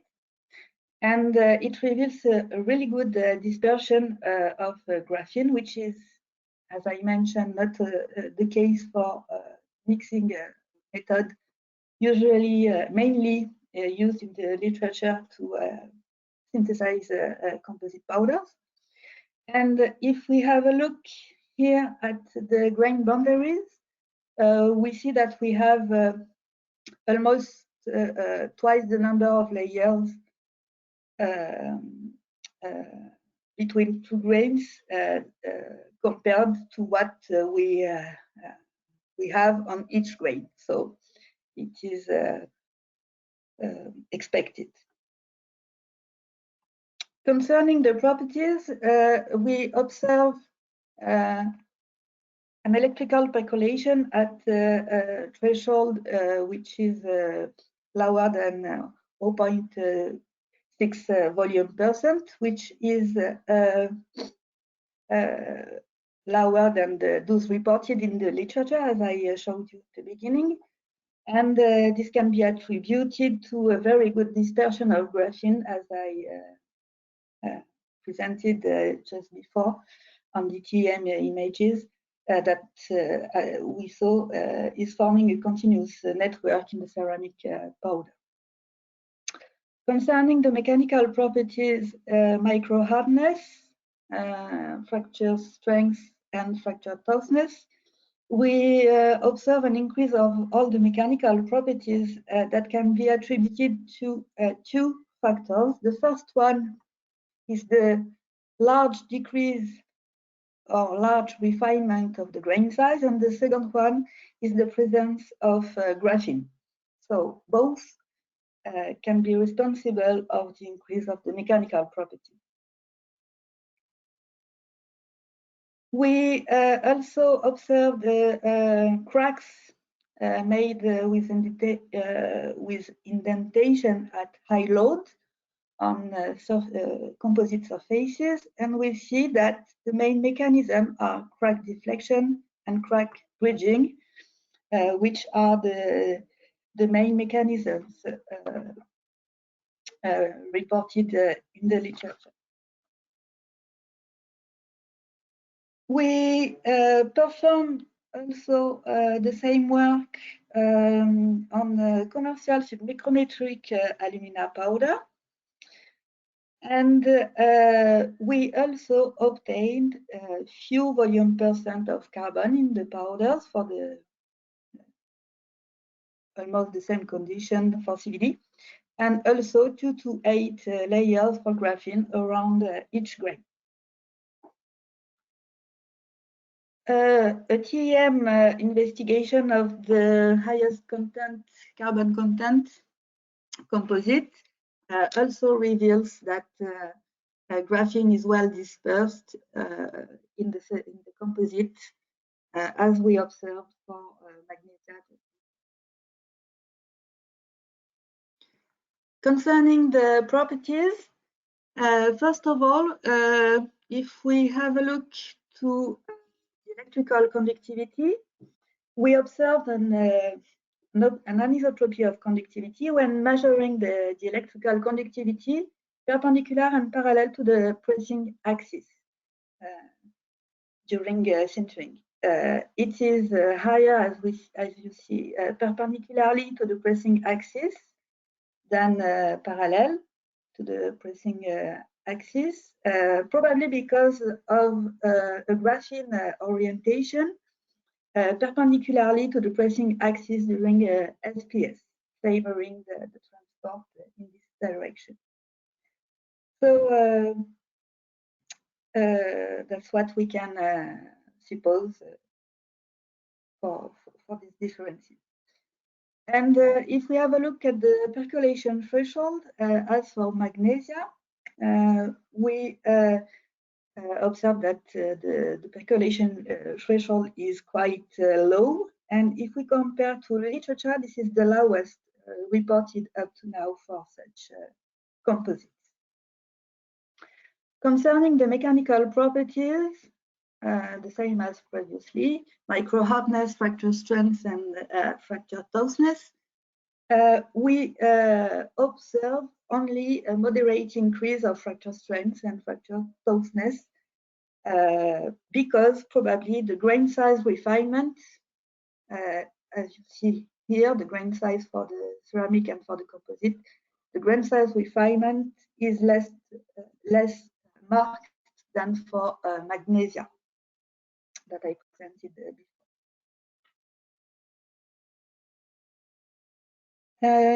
If we have a look also at indented surfaces at high loads, we can see that for these composites, crack bridging is the main mechanism responsible of toughening. So in conclusion, we synthesize few layer graphene, magnesia and alumina composite powders by CVD, which is a fast, simple and one-step synthesis. Few layer graphene are actually 2 to 8 layer films.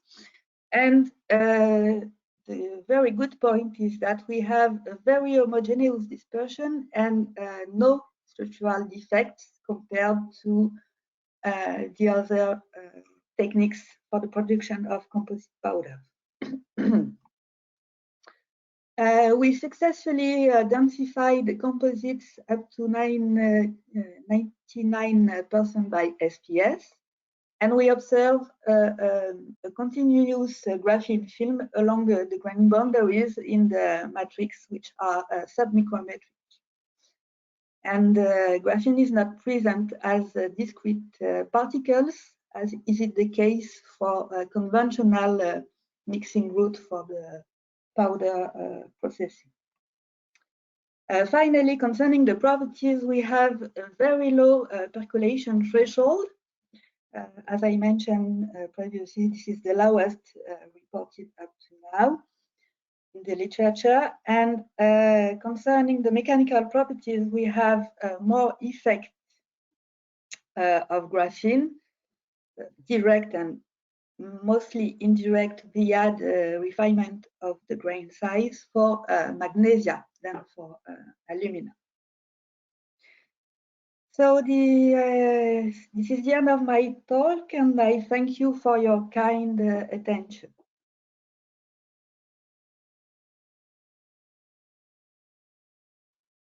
Thank you, Doctor, for your presentation. Is anyone having any queries?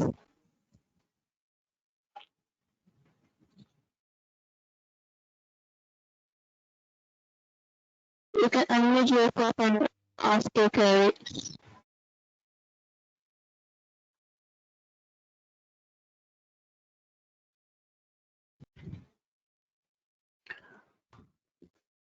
I hope there are no questions, Doctor. Thank you, Dr. Alicia, for your presentation.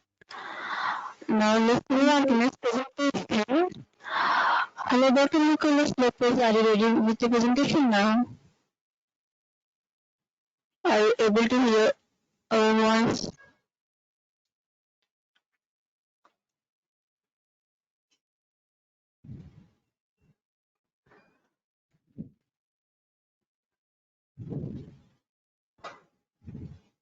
Hello, Dr. Nicholas. Now we have your presenter now.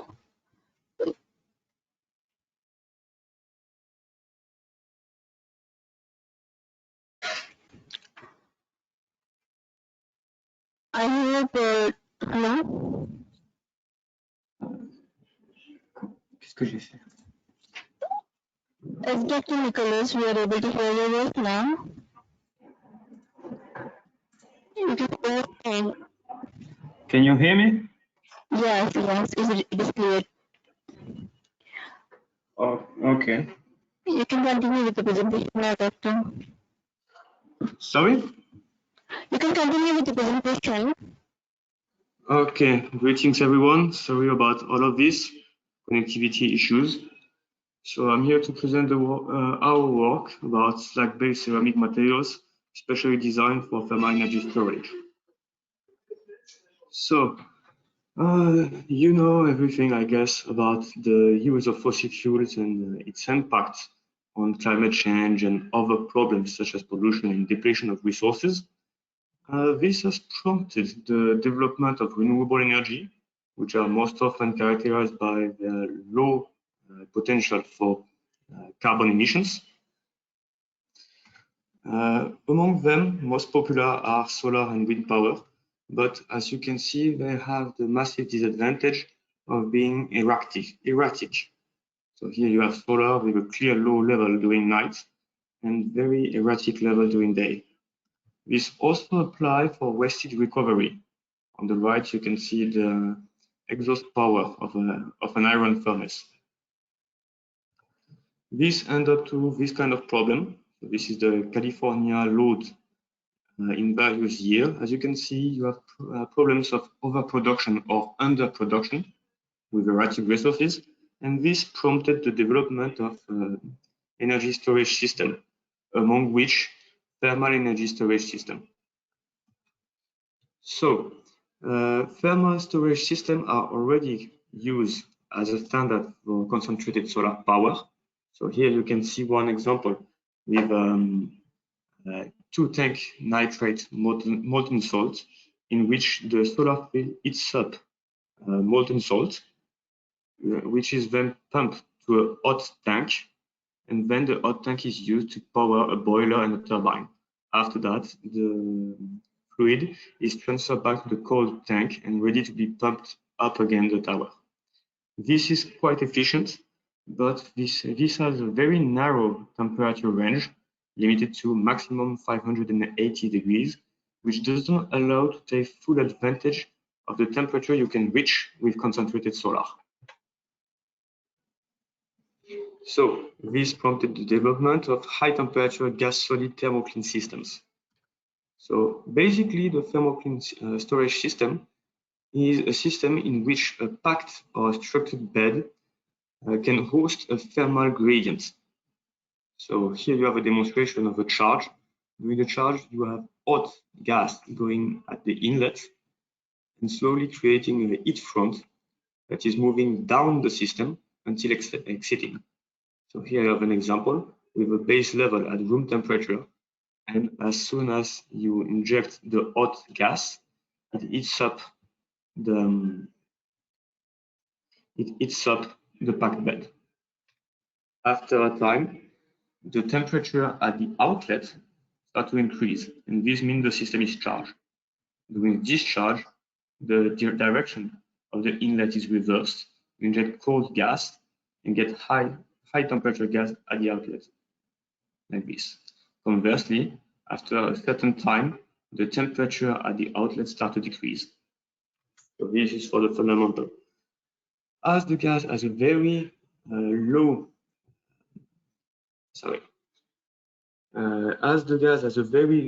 density, the thermal storage is done by the materials only. So this is the equation for the sensible heat storage with density, volume of the tank, and porosity, specific heat, and the difference in temperature between the initial state and the final state. In this regard, the most important thing to consider when looking at the thermal storage material is the density and the specific heat.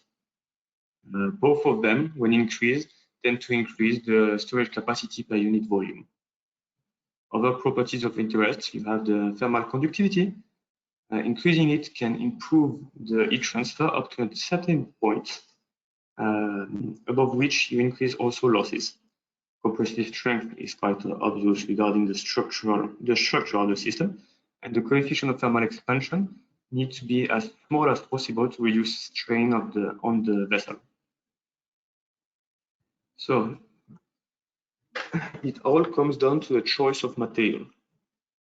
The first one investigated were crushed rock, such as basalt, which have good density of around 3 kilograms per liter. But when used crushed rock, we have limited control over shape, so pressure drop issues. Moreover, they are not stable at high temperature, above 700 or 800 degrees. Another choice might be metals, especially the alloys of iron. But these, even though they have high density, they have low specific heat, they are quite expensive and are vulnerable to corrosion, especially if you use hot air or acidic gases as heat transfer fluid. So the best materials for this kind of use are refractory ceramics, most especially alumina, which besides having good density, also have a high specific heat and high chemical resistance. But these are expensive, high impact, and sometimes in limited supply. So, considering that the refractory ceramics are the most interesting material, the question appears regarding the use of industrial waste as a replacement for the raw materials. So these are waste-based thermal energy storage material. Industrial mineral waste have the major advantages of high availability and low value utilization pathways, meaning they are quite cheap, but they can be restricted legally in terms of use. Among these, you can find incinerator ashes. So these are studied during my PhD, coal fly ash, steel slag, which is the focus of this presentation, and alumina red mud. As you can see, the volume are quite substantial and far exceed the demand for thermal energy storage materials. So this presentation will detail the results obtained last year. The idea was to investigate the influence of some parameters of processing steel slag in order to make the highest density achievable to be used as a thermal energy storage material.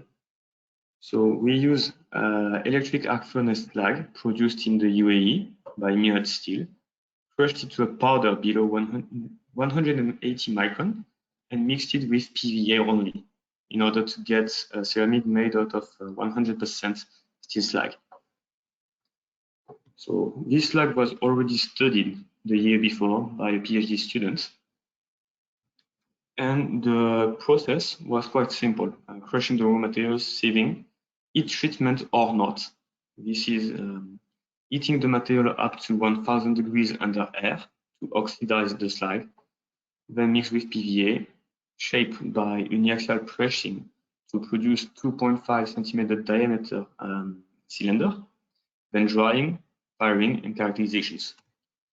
So the investigated parameters were the heat treatments, so presence or absence, the firing temperature in the range of 1100 to 1300, which will be called then phase 1, the nature of the firing atmosphere, static or excess air, so phase 2, the shaping pressure, and the firing duration.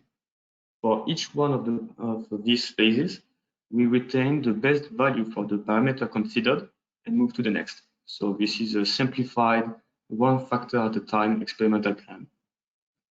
We measure the responses as bulk and apparent solid density as the main value of interest, and water absorption as an indicator of the quality of sintering. The best material at the end will undergo further characterization, most notably thermal. So phase 1, the influence of firing temperature under static air. We fixed the shaping pressure at 100 megapascal, the heating rate at 2 Celsius per minute, and a dwell time at maximum temperature of 2 hours. So for all the next graphs, T we refer to treated slag, so the one that undergo thermal treatment at 1000 degrees for 3 hours, and U is for untreated. So as you can see, the influence of firing temperature here, the treated slag always gave best results, and with a sharp spike here at 1300 degrees. Conversely, regarding water absorption, we see the minimum point here at 1300, and this is valid for both powder. So we choose to validate this as our firing temperature. Regarding the influence of the atmosphere, we try to fire the sample under excess air. So basically, this is a furnace with an entrance and outlet of air at the top and the bottom, meaning that the internals of the furnace are always under screening with air. So in this case, what we see is the treated slag always gave best results, this time reaching very high density, around 3.2, and very low water absorption. But these samples exceeded our threshold of maximum acceptable deformation, meaning that the cylinder was no longer cylindrical. You can see the slope.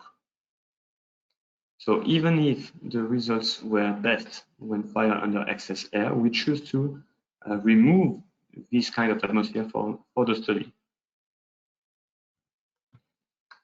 Phase 3 was about the influence of shaping pressure. So the fixed parameters this time are the firing temperature, the heating rate, the atmosphere, which will be static air from now on, and the dwell time at 2 hours. So we kept measuring the results for both untreated and treated slag. What you can see is a net advantage here, a net gain for treated slag when pressed above 200 megapascal. The effect is less pronounced for untreated one, but the density is much lower. So we choose anyway to focus on 300 megapascal.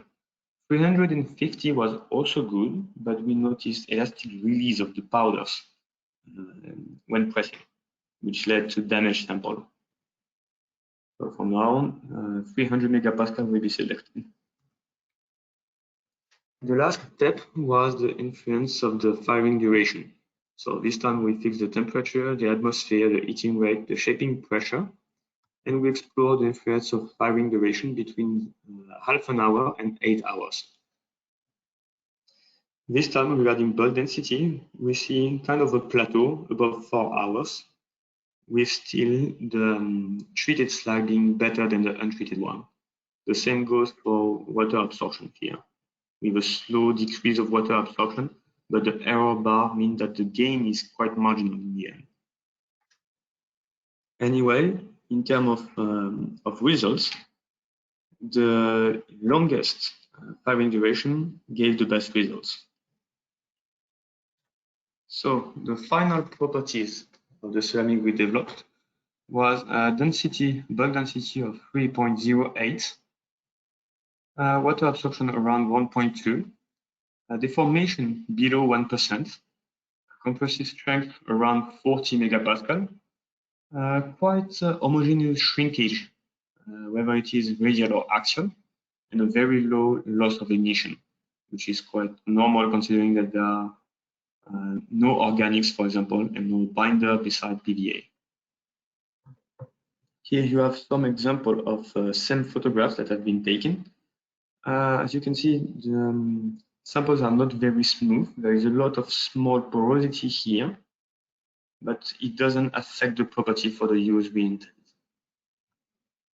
Regarding thermal properties, you have thermal conductivity here in red, which has quite a low value, around 1.1 at 1000 degrees, which is much lower than alumina, for example, but still good enough in thermal energy storage application to maintain a BO number that still allow for the particle to be considered a thermally thin body, meaning that the heat transfer rate will be acceptable.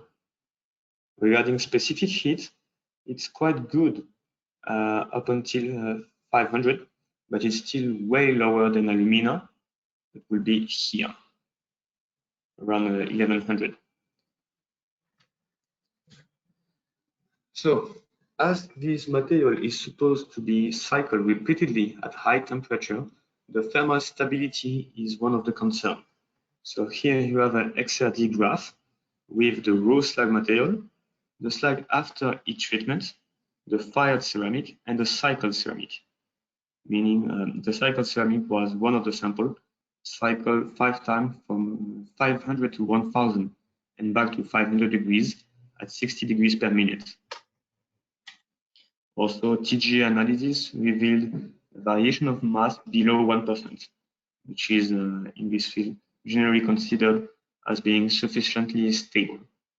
The gain in mass can be maybe attributed to further oxidation, as the slag is still composed of around 25% of various iron oxides. The cycling of the sample had no effect on their property and on their appearance, even with a 60 degrees per minute rate. So as conclusion, this is a proof of concept that 100% EAF-based slag-based ceramics are feasible, that they present properties that are acceptable for thermal energy storage application, and that they are doable even in an industrial setting. There are still needs for research and development regarding the excess air firing, so the behavior of the material regarding oxygen, and also research and development on shape optimization for thermal energy storage application, because the solid cylinder might not be always the most appropriate of shapes. Then the last step will be industrial pre-series to develop a business model and start commercializing the product for the next generation of concentrated solar power plants. This is precisely the idea behind the partnership between Khalifa University and Ceramic Materials to exploit intellectual properties developed during the project. Thank you very much.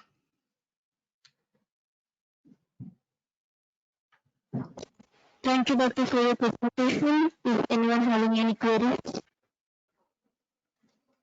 Sorry? Thank you, Doctor, for your presentation. You're welcome. Is anyone having any queries?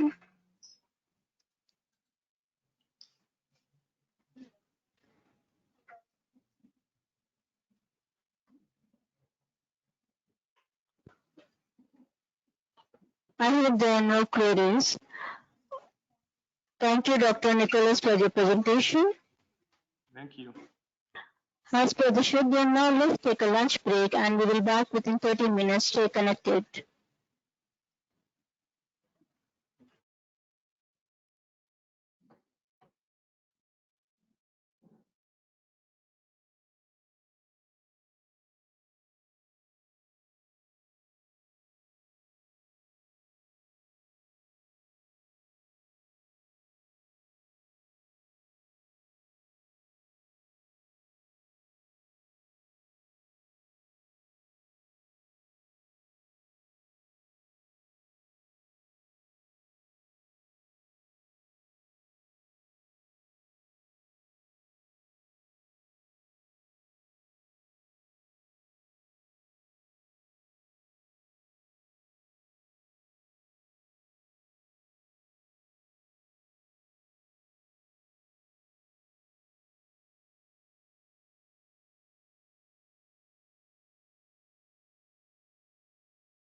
Hello everyone. Let's continue our webinar with remaining presentation. I hope everyone is connected.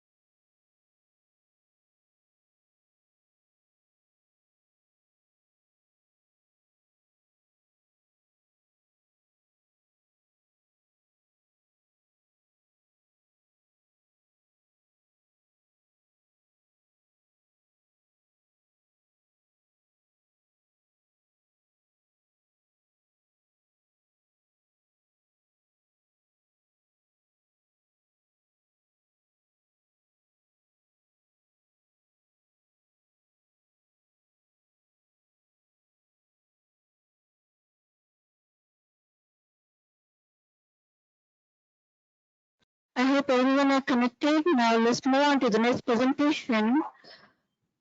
The next presentation is from Dr. Soya Father Jenabo from University of Maro, Cameroon. Hello doctor, are you ready with your presentation? Hello Dr. Fadil, are you ready with your presentation? Hi, can Hi you doctor. hear me? Yeah, your Yes, voice is audible. my name is Dr. Fadil Jinabu. Now I made you as a presenter. Kindly click on screen button to share your screen, doctor. Okay, to my screen. Okay.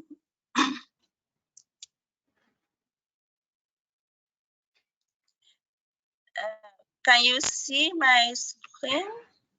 As doctor, we are able to see your screen.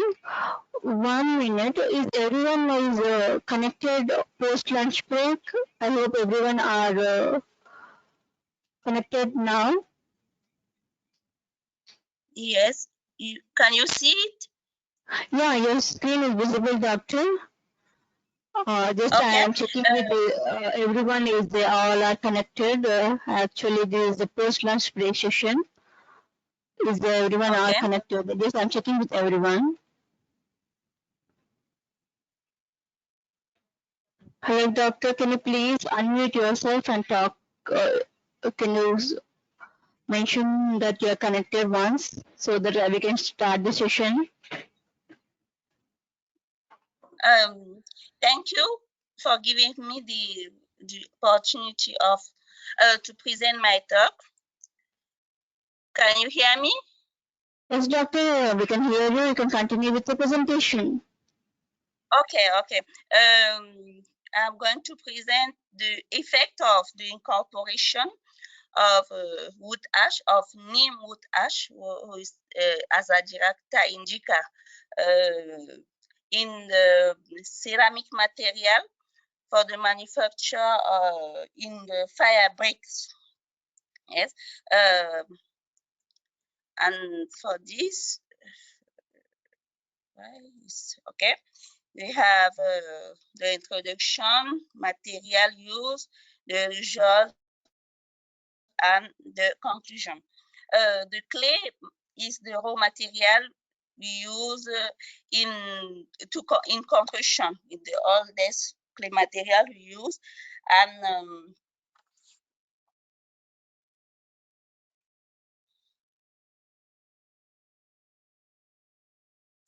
bricks mixed with wood ash have been studied and produced in several countries. We have many countries that use it.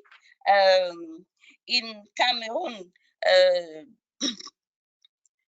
this method, the habitant of this region use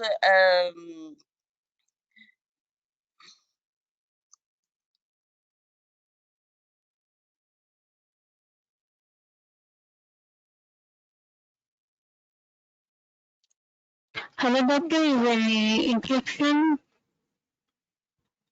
Hello, Dr. Fadil. Are you there? yes. Okay, you can continue. In this work, the incorporation of wood ash has two functions. First, to eliminate the deposition of this waste, and second, to obtain ceramic material bricks cheaper and more resistant.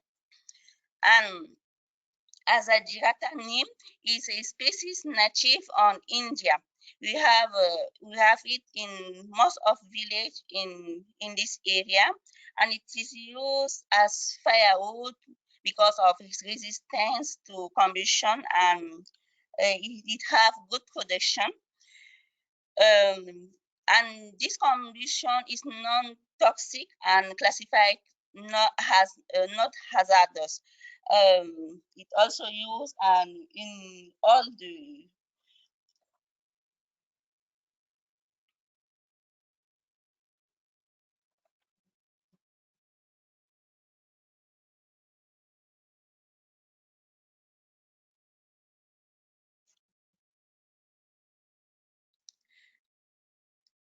okay.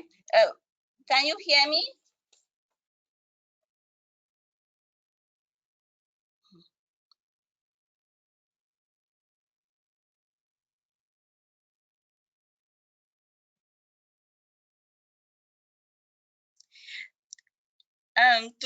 To strange the break, the habitat of this region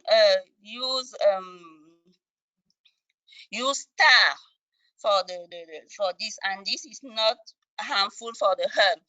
Thus, we propose the use of this neem that is not toxic. This we have the patterns of the clay material. We reach in kaolite, elite, quartz, magnetite, feldspar, and also we have here the X-ray patterns of ash, of neem wood ash. We give us calcium oxide, aluminum oxide, magnesium oxide, and salt. Here we have the oxide, the major oxide in the clay material, in our clay material and in our ash. We have the proportion, the percentage of this oxide. And for the formulation, we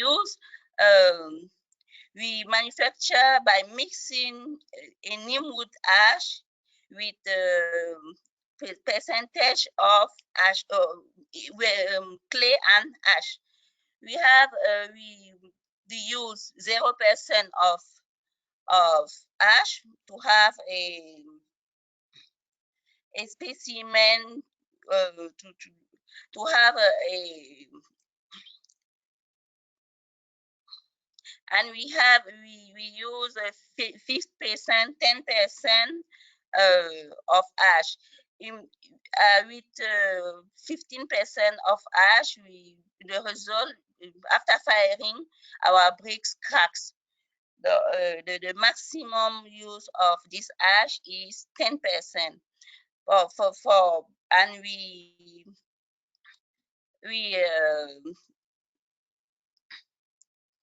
fired at 3 temperature. We use 850 degrees, 950 degrees, and 1050 degrees for firing and to know our technological characteristic. And we have this table that give us the different characteristics. We have this table give us the different characteristics. We have the color, the sound, water absorption, linear shrinkage, our porosity, bulk density, and compressive strength, flexural strength also. We see that we have different color. The zero, when we have not ash, we have green color. after firing with addition with 5% of wood ash, the color change to brown, and 10% the color become more dark. And we have the metallic sound.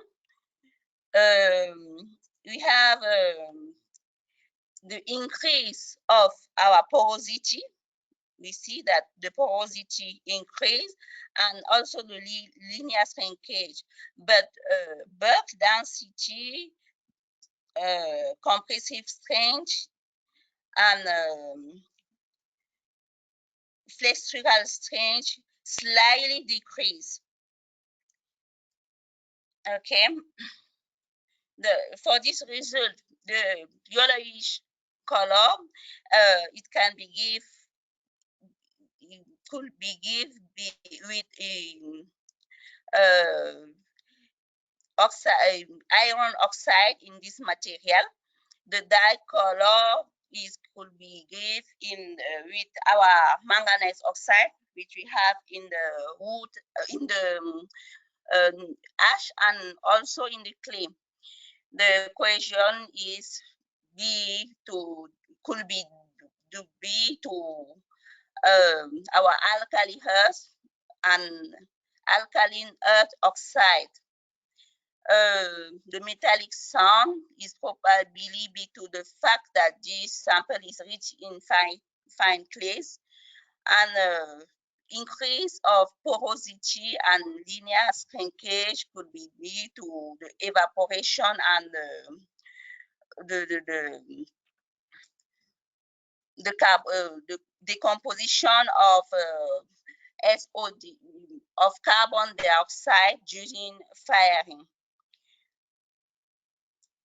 The increase of water absorption could be explained by the addition of ash that weakens the plastic, and also the decomposition of organic material,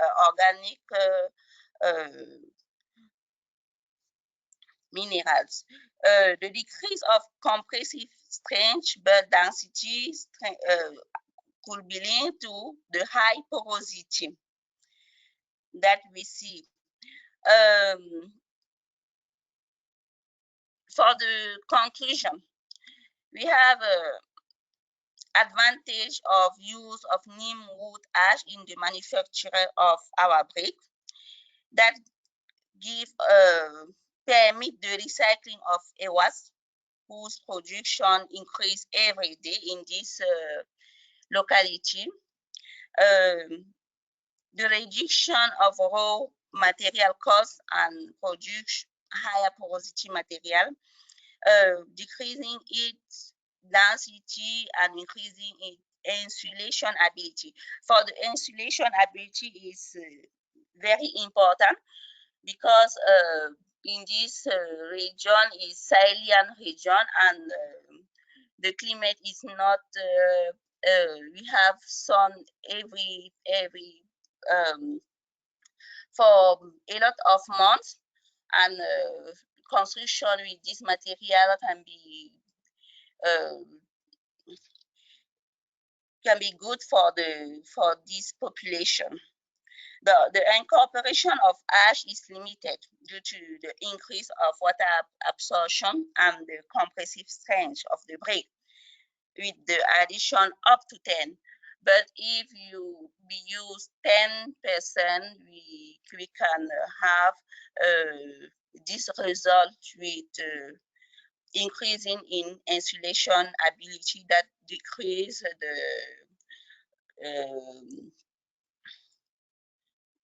the hot in this region. Thank you for your kind attention. I think you are hearing me.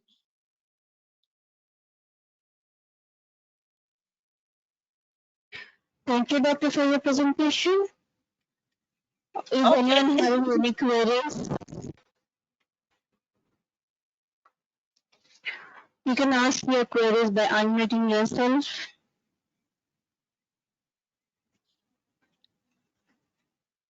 I don't hear you very well. Yes. Hello, doctor. Are you able to hear me? Yes, now. I hope there are no queries, doctor. Thank you for your presentation. It was a nice presentation as well.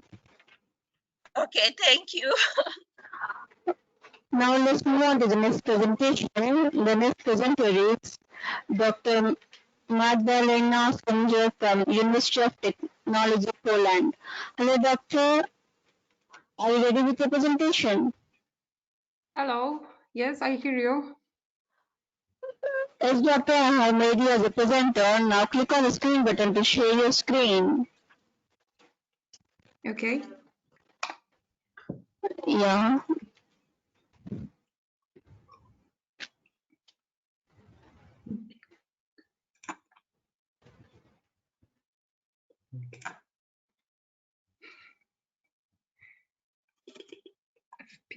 Is doctor is visible? Kindly make it as a full screen.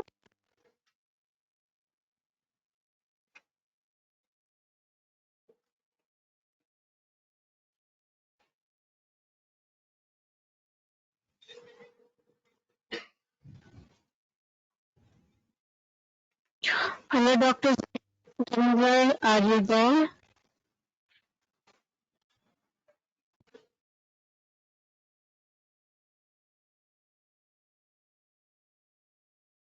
Yes, doctor, it is full screen, but we are unable to hear your voice.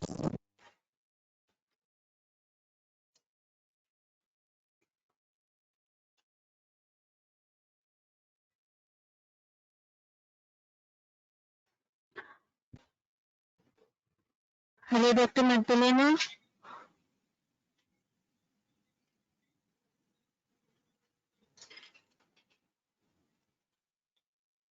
Can you please check with your mic settings once?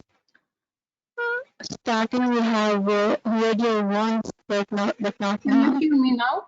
Yeah, it is audible Okay. now. Okay, you can continue with your presentation now, doctor. Okay. Thank you very much for introducing me. Hello, everyone.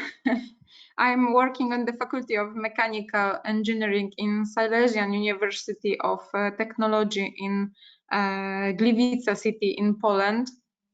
Gliwice city belongs to the Silesia region. Is located in the southwest of Poland.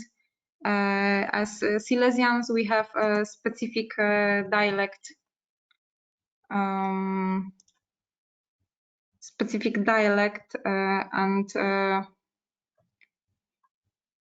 we have a very good food, and we are very hospitable. So I really recommend it to visiting us.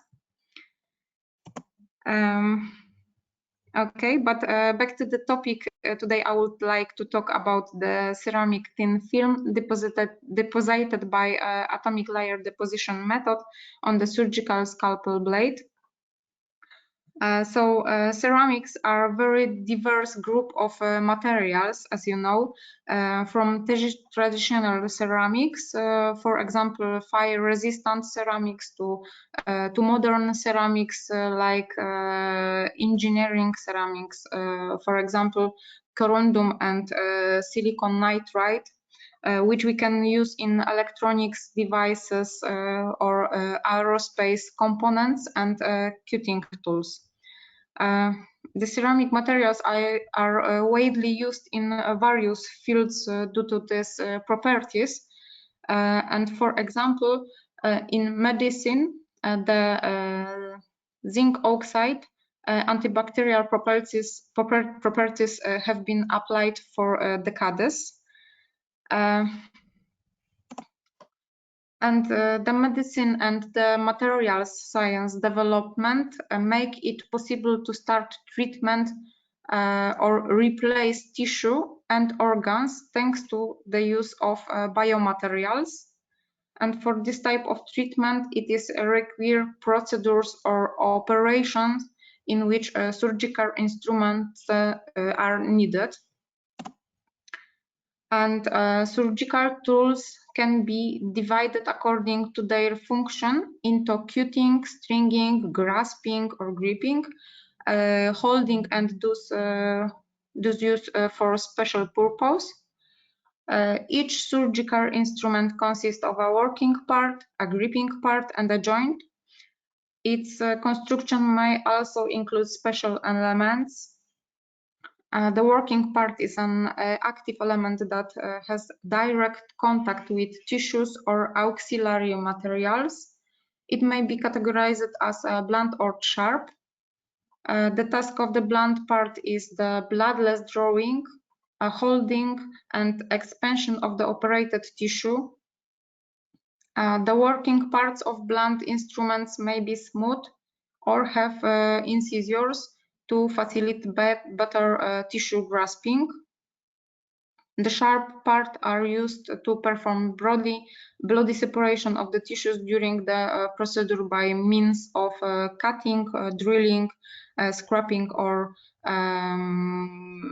beating off. For examples of sharp tools are surgical knives, saws, and bone cutting forceps.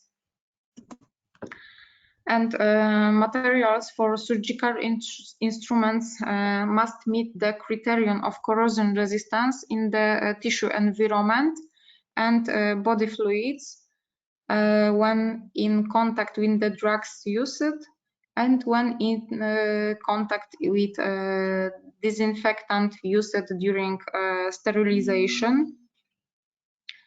In addition, the material should ensure the transfer of stress occurring during use while maintaining function fracture, the mechanical properties, and the usable form of the tool. The material currently used for the components of medical instruments include some types of steel from corrosion-resistant alloy steels. Due to the relatively short period of contact of the tool with body fluids and the tissue environment, the requirements for the corrosion resistance of plastic are not as stringent as in the case of metal biomaterials for implants. Steels for surgical instruments belong to the group of high alloy steels resistant to corrosion and have been divided into the group austenitic, ferritic, and martensitic steels. These steels contain nickel, chromium, and manganese, and as the main alloy elements, and molybdenum, silicon, and vanadium as other alloy elements. And one of the methods of reducing wear and increasing corrosion resistance is to modify the surface layer of tool elements by depositing thin coatings on them. Parameters such as the structure and chemical composition, hardness and brightness, roughness, coefficients of thermal expansion of the coating in relation to the base material, and the value of the coefficients of friction or adhesion in relation of the base determine the quality of the usable coating on the blade. Among the method of depositing coatings, the physical vapor deposition method is of the great importance in practice. Its main advantages include the low temperature of the process, thanks to which is the possible to deposit coating on steel elements after hardening without fear of its temperating or loss of properties. Functional coatings are also often deposited by chemical vapor deposition method. The search for a method that would combine a good layer adhesion and not too high process temperature, enabling the coating of hardness substrates, led to the development of the atomic layer deposition. method considered a variant of the chemical vapor deposition method. In the atomic layer deposition method, the precursor and the reagent are introduced separately, and in between steps, and in between the chamber is purged with inert gas. Thanks to this step, one monolayer is theoretically created by replacing these steps. We can obtain a layer with the planet thickness. Thanks to this solution, we can control the thickness of the layer at the nanometer levels. And because the substrates fills the entire chamber, we can evenly cover all elements, even with complex shapes. So the goal of my research was to deposit thin film on the surgical scalpel blade by atomic layer deposition. And in our laboratory, we work on the ALD reactor R200, Picos and company. We have two sources for liquid precursors, one sources for solid, and this one must be additionally heated, and one source for gas precursors. Thanks to this, we can deposit multi-components layer, and because we don't have plasma, the temperature in the most important parameters. If it's too low, the material may condense, and if it's too high, it may lead to decomposite.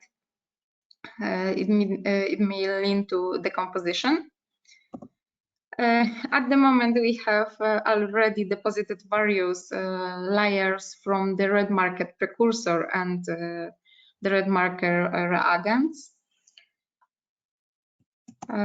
So in my work, I provided the deposition layer from the DES precursor and water.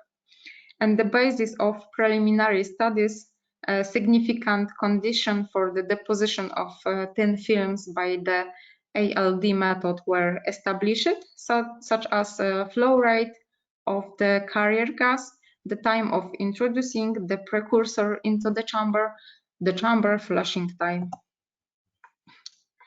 And then we used a Raman spectrometer to identify the structure of the deposited layer.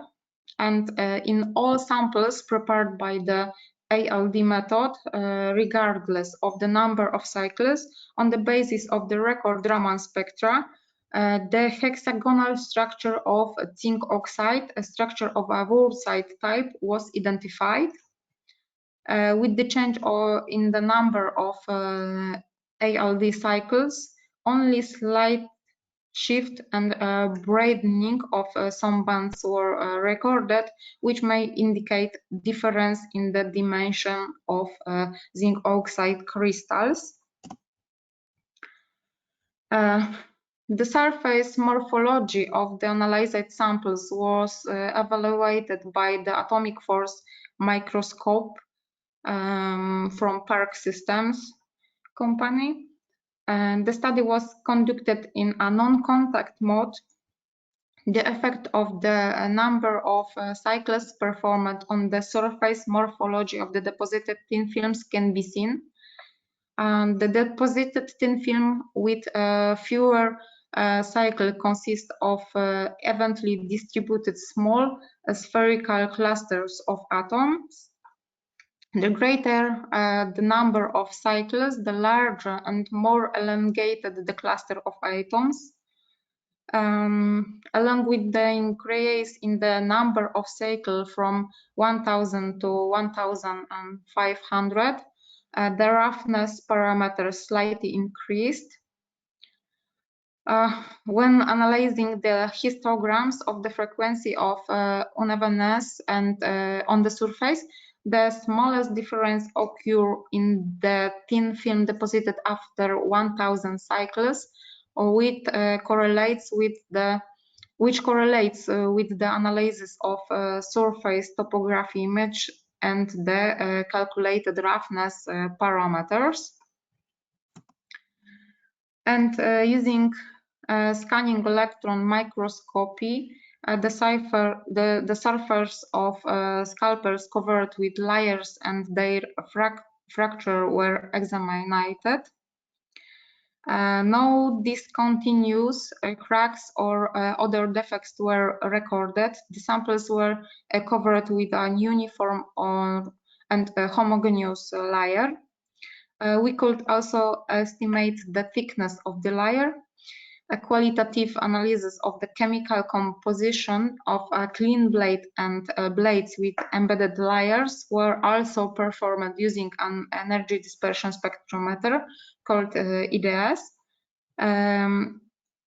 Characteristic bands originating from the elements of the substrate, like chromium, nickel, steel, iron, chromium, and nickel, and characteristic band originating from the elements of the layer, zinc and oxygen, were recorded. And the adhesion of zinc oxide thin films to the assessed surgical steel was evaluated using a micro scratch test method. The test consists in making a scratch on the surface of the sample using a penetrator. The penetrator was a Rockwell diamond cone with a gradual increase in the normal force loading this penetrator. The critical force, which is a measure of adhesion, is the smallest normal force that causes loss of adhesion of the coatings with the substrate, denoted as LC3. According to the literature data, the nanometric layers are characterized by sufficient adhesion at the criteria force from 7 newtons. This criterion is met by the layer deposition after 100 and 1,000 and 1,500 cycles. And the corrosion tests were performed in a controlled environment. The measuring system consists of an autolab potentiostat equipment with 3 electrode systems. The reference electrode was the calomel electrode, the counter electrode was platinum, and the sample was the working electrode. The open circuit voltage stabilized at 0.47 volt, with the samples coated after 1,000 and 1,500 cycles. The polarization diagram shows a significant improvement in corrosion resistance also for these samples. And corrosion current density dropped from a value 38 to 1 milliampere per centimeter square. And based on the conducive research, the following conclusions were formulated. It has been proven that it is possible to obtain a thin and continuous layer of zinc oxide on the edge of surgical scalpels by atomic layer deposition with a different number of cycles. The layer deposited from this precursor with water by the atomic layer deposition consists of zinc oxide molecules and have a Wurtzit structure, which was confirmed by testing using with a Raman spectrometer. And among all the deposited layer with a different number of cycles, the layer deposited after 1,500 cycles has the best adhesion. So thank you very much for your attention, and please feel free to ask me. Thank you very much. Thank you, Doctor, for your presentation. Is Thank anyone you. having any queries?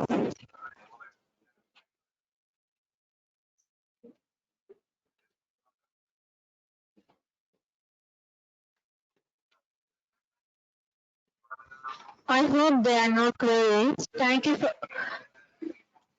your presentation, Dr. Thank you Madalena. very much. Thank you. Apologies if I pronounced wrong. Now let's move on to the next presentation. Now I request Dr. Yuri Merkolov to give a poster presentation. Now as per the schedule, Dr. Maximina Romero is not available here right now. So I request Dr. Yuri to give his poster presentation. Hello, Dr. Yuri. Are you ready with the presentation now?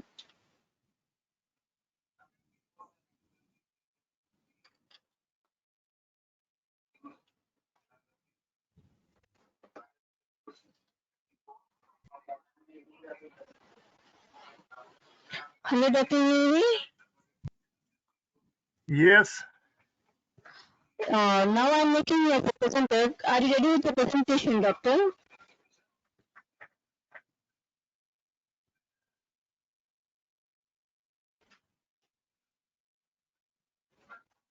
Hello, Dr. Yuri. I have made you as the presenter. Kindly click on the speed button to share your screen now.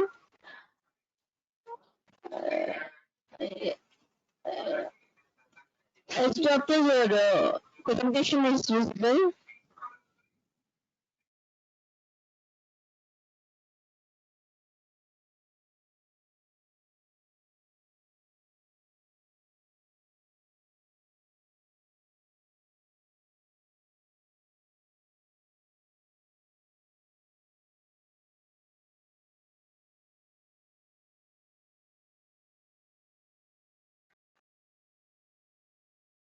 We'll wait for a few more minutes to Dr. Yuri to rejoin.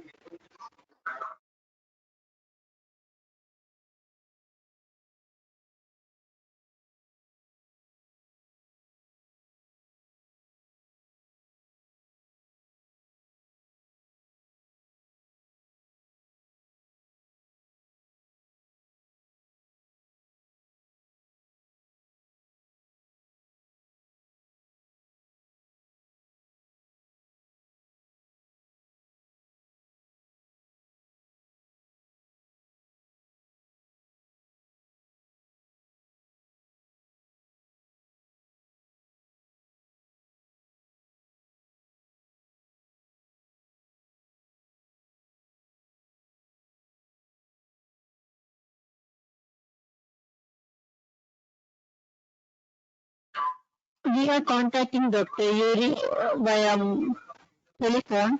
Meanwhile, we'll move on to the next presentation from Dr. Mariana Sapa from University of Amman, Lebanon. Hello, Dr. Sapa. Are you ready with the presentation? Hi, how are you? Yes, I'm ready. Can you hear I'm me? good. Thanks for asking. Now I'm making you as a presenter. Kindly click on the screen button to share your screen. Okay.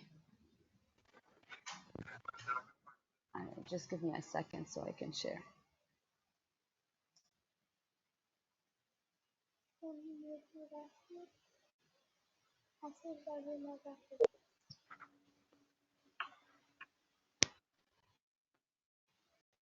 So can you see my slides? I just want to double check that all is okay.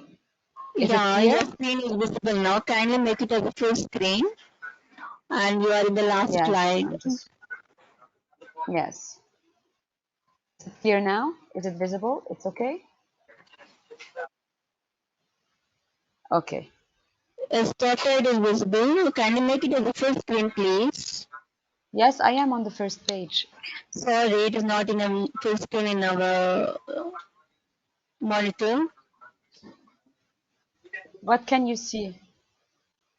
You are on the last slide, sorry. You are on the last slide. No, I am on the first slide. And now we are able to see your first slide, and it is in the PPT mode, not in the presentation mode. I am on the presentation mode. Can No, you see it it is now? PPT mode.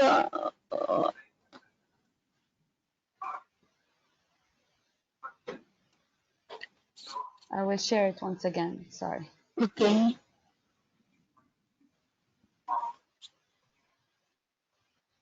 Can you see it now? Yeah, Now, the your first screen page? is. No, we are in the same page.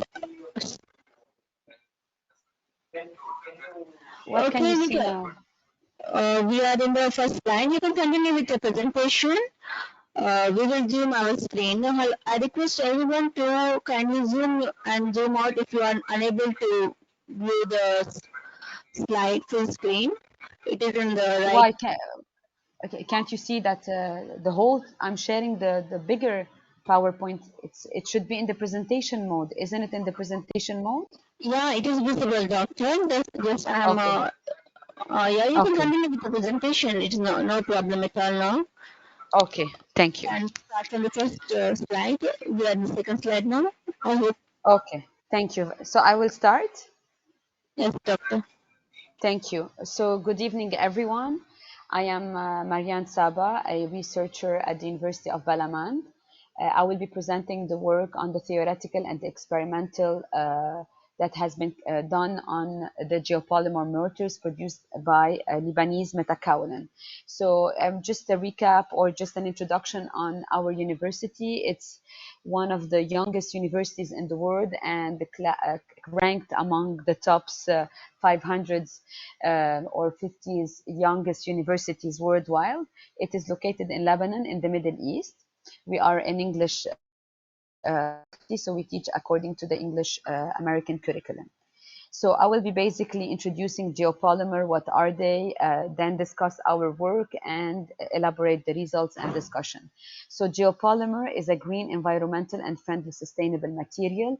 They have been developed in the 1970s by Davidovits. They are considered as inorganic material and they are produced by a reaction that is known as the geopolymerization reaction, in which we have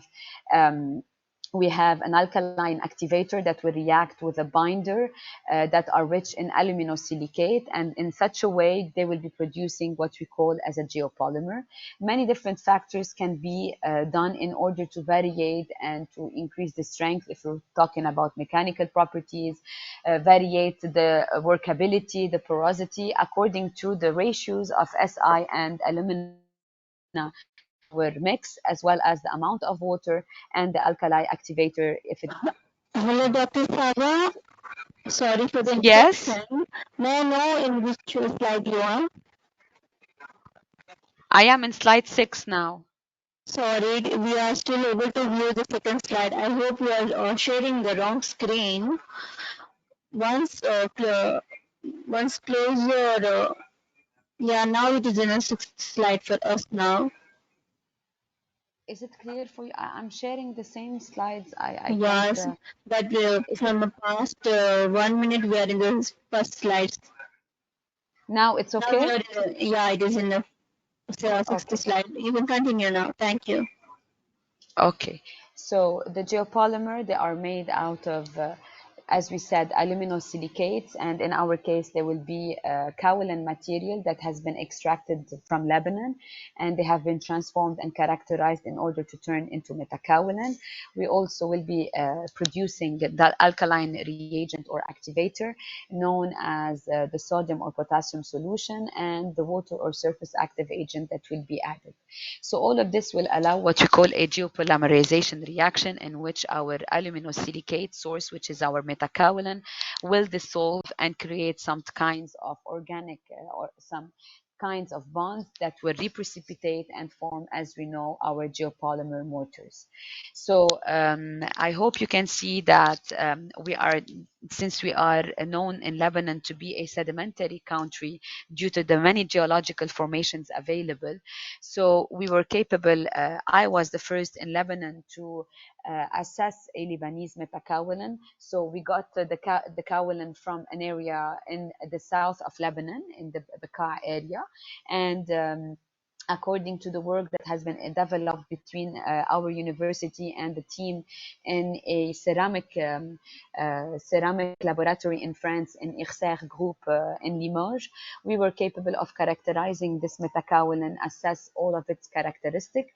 And this is what you can see right now as the XRD and the chemical characterization that was developed. And it was seen that since it contains a fair amount of, a good amount, it's not fair, a good amount of silica and of aluminum, it was capable of being considered as a good material. And we were capable of seeing that the transformation from kaolin to metakaolin due to the calcination that we have produced was capable of creating our famous metakaolin. So the experimental setup was also developed between Lebanon and France, and we were capable by doing so mixing our raw material. And in order to reduce any type of issues that we might have, so we tried to work with either pure reagents and activators, such in our case sodium silicate, which was pure and not the commercial grade, with also hydroxide pellets that are the from chemical companies. We use some normalized sand known as normalized sand normalisé, or we also known as Ottawa sand. And we added some air intruder because the objective of this work was to see the variation according to different porosities. So we played with the porosities of our sample and see the impact that it will have on our mortars that will be produced. So the mixing process is like in any and in any solid mix, we will mix the solid material, then add our activator, which is sodium and potassium. In our case, we're going to be adding both, and then vibrate and pour our samples in the molds. They were cured at 60 degrees, and then compression tests were elaborated according to the day of testing. So we did our samples by respecting an SiO2 over an Na2O and an SiO2 over K2O ratio equal to 1.5. And we added some, as we said, some active agents in order to increase the porosity of our samples, and it variated from 5 to 20. So it was 5, 10, 15, and 20%. And it was a mass substitution that was done within our taken into consideration the mass of our alkali activator. So as after curing, we were capable of analyzing these images, which are known to be MAB in French or STEM images in English, and they represent, and you will see right now, the microstructural analysis that was elaborated on the geopolymer mortars that were developed from solid material. So by doing so, we were capable of developing, and as you can see, we have the different pores and different sizes. As you can see, we can see the geopolymer samples produced with different grades. And in here, we can see the effect of the potassium-based geopolymer with different porosities, and we can see that we have a little bit more of pores, and we have a lot of fissures that are available, and that will later on explain the mechanical properties that we have seen. So if we are to compare the closed porosity and the open porosity, say that the sodium-based geopolymer mortars have a greater open porosity when compared with the potassium-based, as you can see in here. And we have a difference that is almost 0.6 kilogram per meter cube. And if we have to compare the porosity, the closed porosity of the potassium and the sodium-based material, we can say that we have a relation of increasing porosity until it becomes stagnant for the potassium-based material. And this is according to, we can see that, for example, samples that contain 5% surface active agent, we observe that we have an increase in the closed pores up till the 15. But once we start adding up till 20% of active agents, we can see that the porosity will drop. So it means the surface active agent didn't have enough area and to bind to any other additional material. If we have to compare the ones that with the potassium base, we can say that this is not the same case because the variations are quite different. And as we can see, we can observe that we have a variant trend of close porosity that will be observed. So if we have 5% pores that are surfactant active agents are added, we can see that we have, let's say, an open porosity, a close porosity around 36%, and we're going to reach the same, almost the same amount at the 20% surface active agent. But what was observed in both cases that for an additional, for a substitution with 15% surface active agent, we observed the highest porosity in the closed networks that we have. If we want to talk about the effect on the compressive strength, it was seen that the potassium-based samples highlighted and gained a higher compressive strength. And this is very clearly observed within the variations with aging. So from day 1 till day 90, both types of geopolymer mortars, either potassium or sodium based, they show an increasing pattern. So we can see that they all have been showing an increasing geopolymerization reaction that is allowing to have an increase in the compressive strength until we reach a stable, let's say, almost a stable compressive strength as of day 28, and it will almost remain the same at day 90, even at day 180 and 360 days. So if we wanted to compare the variations according to the porosity that was added to our mortars, it was also seen that the more we add pores to our samples, the more our compressive strength will decrease. And this is very normal because the more we have empty spaces, gaps in our samples, in our mortars, it means we have voids, and this will enhance weaknesses and structural bonds in our mortars. So as a conclusion, we can say that definitely potassium-based alkali activators showed better compressive strength results and better porosity, closed and open porosity values when comparing to the potassium-based geopolymer mortars. Future studies are being done on the morphological and the rheological studies when comparing them at a fresh state to understand a little bit even more how it is behaving. And this work is always in continuous progression with the team in the ceramics lab in France, as the elaboration and the development of Lebanese geopolymers is still in its beginning, and many things are being done, such as working on recyclable material, inserting recycled aggregates, inserting shells, fly ash, bottom ash. Any type of material is being developed in the moment because, as I said, it is a great potential for future work in our country. And thank you for listening. I hope it was good, and I am here to reply to any question if available. Thank you, Doctor, for the presentation. Is anyone having any queries?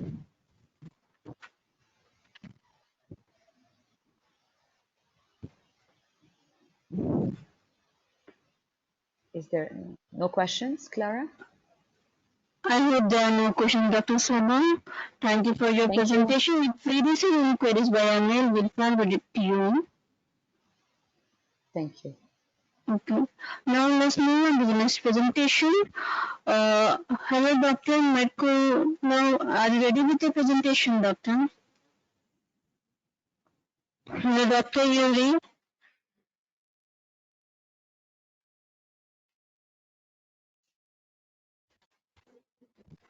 Hello, Dr. Yuri.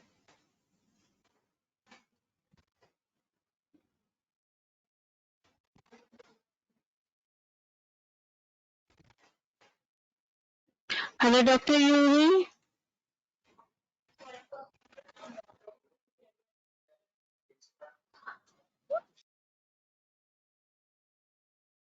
We have made you as a presenter, Dr. Yuri.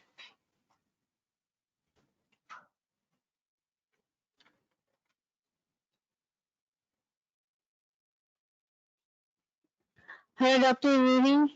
Yes.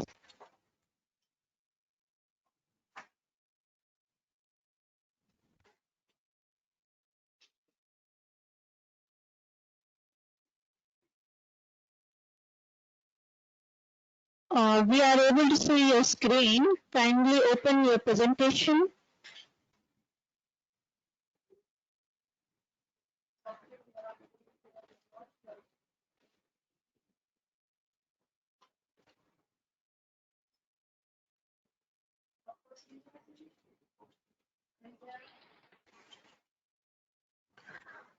Yes, we are able to see your screen, Doctor. Kindly open your presentation directly from your system or a desktop.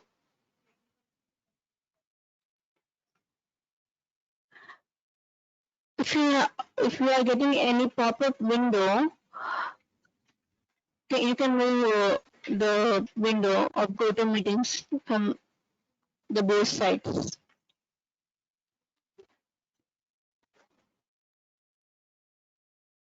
Kindly open your presentation directly. We are able to see your window.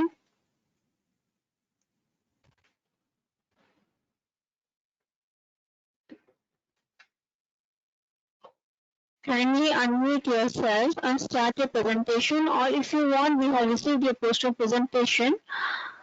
We'll display from our side. The program manager, Catherine, will be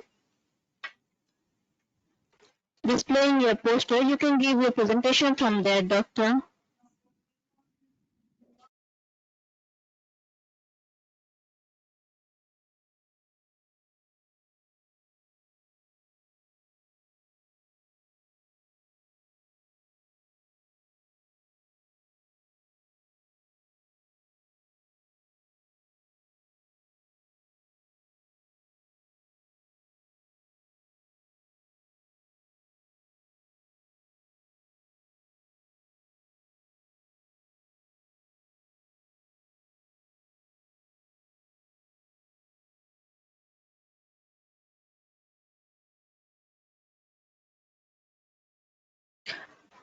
Hello, Dr. Yuri.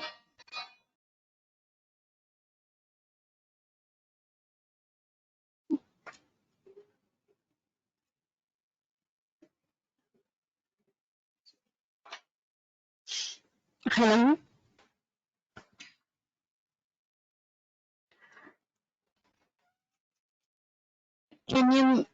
Can you please speak? You are in unmute mode. Can you please speak so that we can get a confirmation that your audio is okay?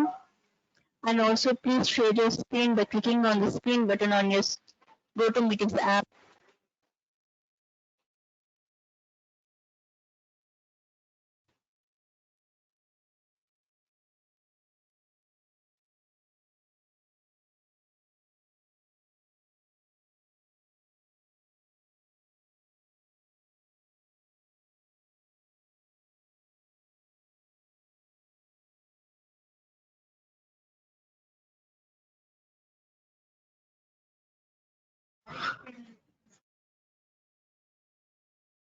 Hello, Dr. Yuri. Okay, there is I think some technical issues from your side. We will be presenting your poster from our side. The program manager, Catherine, will be presenting your poster. Kindly unmute yourself and give an explanation about your poster presentation now.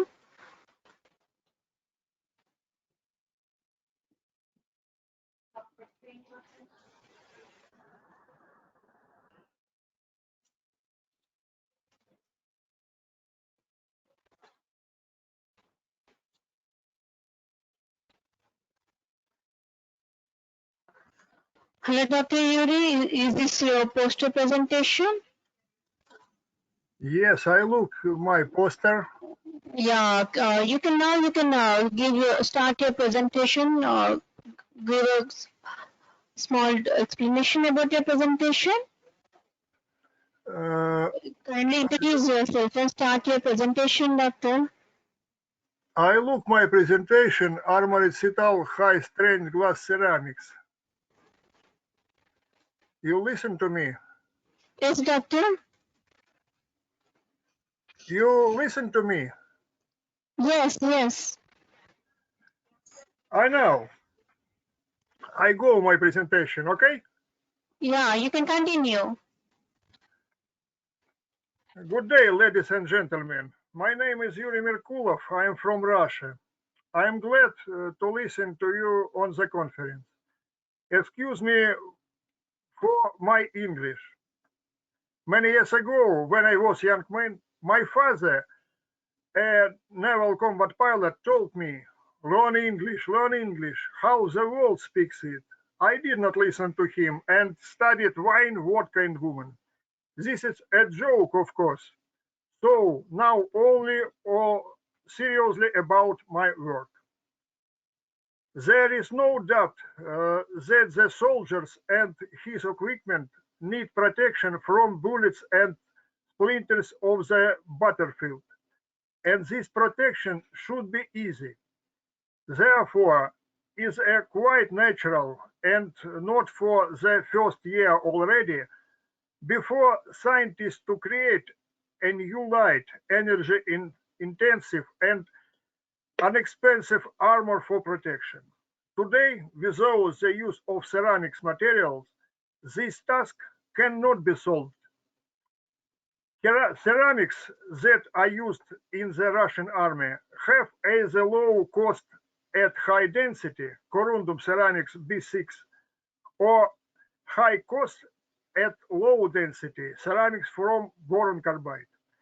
There is a great need to create ceramics with a density to less than 3 gram cube centimeter and cost 10 or $20 USA for 1 kilogram for wide use in composite armor. One of the solutions on this problem of creating light energy intensive armor materials is the developed structural materials based on armored glass ceramics, armored cetal. What is a glass ceramics? Glass ceramics is polycrystalline solid obtained by controlled crystallization. Crystallization is carried out by carefully controlled heat treatment. Variable crystallization centers are formed in the amorphous glass and crystal growth begins. For the design of high-strength glass ceramics in terms of price-quality ratio, the author choose the composition of the lithium to oxygen, zinc oxygen, silicium oxygen 2 system. They have small differences in the composition, melting and heat treatment of the glass, properties and cost. Light armoricital LAS is abbreviation for light armoricital. LS33 is the serial number of one of the most successful variants of the light cetal glass ceramics. The armored cetal used in the study has the following main characteristics. Look at the result. Melt temperature of the original glass 1020 half or 1013 degrees. Crystallization temperature not more than 700 and half degrees. The density of glass ceramics cetal 2 or 2.5 gram centimeter cube. Temperature coefficient of line expansion is very small. Relative hardness 7.5 or 10 units according to the moles, close to the level of corundum. Straight at static beginning of the 300 half or 400 half megapascal. Split cage after crystallization no more than 3%. Withstand repeated thermal shock when cooled in water from 500 degrees. The cost raw materials in the Russian Federation is not more than $10 for 1 kilogram glass ceramics retail. Samples for the ballistic text are composite plates of the cetal fiberglass type as a ballistics barrel is the test the Zenit 3 sports rifle and 7.62 on 5.4 range cartridge with bullet B32 were used. As a comparison creation, the velocity of the rear durability limit was chosen. Results. You look the results of comparative ballistic tests on figure 1. It can be seen that the developed high-strength glass ceramics inferior in quality to ceramics from boron carbide B4C, but superior to corundum ceramics B6, aluminum 2, oxygen 3. Therefore, it can be assumed that such glass ceramics can be used as a front layer of armored composites for protection against bullets and splinters, for use a protective structural 4 class of the Russian Federation standard and the 3 class of the United States National Institute Justeering standard. In figure 2, it was shown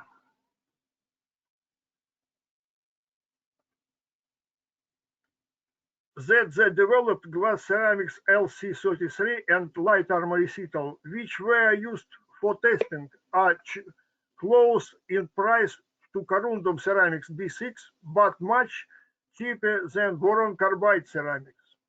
Conclusions. The developed high-strength glass ceramics is inferior in quality to ceramics from boron carbide, but superior to corundum ceramics B6, aluminum 2, oxygen 3. The such glass ceramics can be used as a front layer of armored composites for protection against bullets and splinters, for use in protective structures in the 4 class of the Russian standard and the 3 class of the United States NIG standards. The developed glass ceramics LC and glass, which were used for testing, are choose in price to corundum ceramics B6, but much cheaper than ceramics from boron carbide. To use glass ceramics in the armor protection of the 6 class of the Russian Federation standard, 4 class NIG standard USA, it's necessary to create an armored cetal composite with a harder surface layer to destroy the cores of modern bullets. Currently, the author, it is I, is developing armoring panels with a surface density of not more than 40 kilogram meter square and a cost not exceeding $400 USA per 1 square meters for use in the 5 class of the Russian Federation standard, 4 class of the NIG standard. The next step is the development of transparent glass ceramics to protect the optics of the space station. Conclusion the report, I invite you to the world of armored glass ceramics. My head and hands, you hidden money, and we move the market of traditional armored ceramics for $100 to $200 million US per year. Sincerely, I thank the organization of the conference for the opportunity to tell you about their work. It will be even better if send you questions to by my email. Thank you.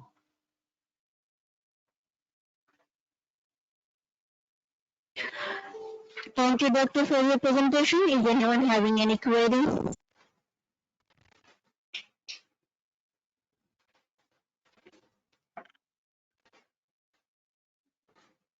I hope there are no queries. Thank you, Dr. Viri. Now let's move on to the next presentation. The next presentation is from Dr. Mora Gute Jure from Ambo University, Ethiopia. Hello, Doctor. Are you ready with the presentation? Yes, madam, I'm hearing. Now I'm making me as a presenter. Kindly click on the screen button to share your screen. Okay, I'm trying.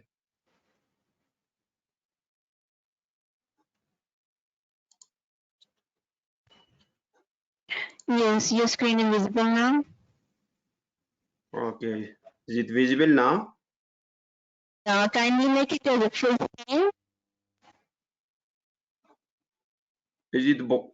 Is it visible, my presentation? The presentation is visible. Make it as a full screen. Full screen, okay, okay.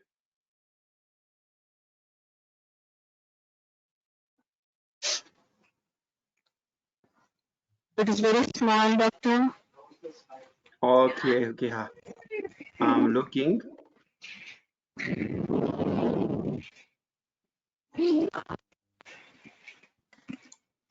Kindly click on header top. Kindly go to the slideshow option. Okay. On header top, you have a home, insert, design. In the animation, then you can go on to the slideshow. Yeah. Okay, okay. Is it okay now? It is okay. You can continue with the presentation now. Okay, thank you very much. Welcome everybody. I'm Dr. Moira Gutu from Adama Science and Technology University in Ethiopia. My colleague was from Ambo University, Katama Bobbe. So I welcome everybody and I thank you also the organizing committee, Dr. Clara and others. And I'm from Ethiopia, which is from the origin of mankind. Lucy was the first mankind in history. So today I will present my research work on chemical assisted laser beam machining on silicon carbide ceramic. So this work was conducted when 3 years before when I was in IIT Guwahati in India for PhD. So I will present in a very short and brief manner.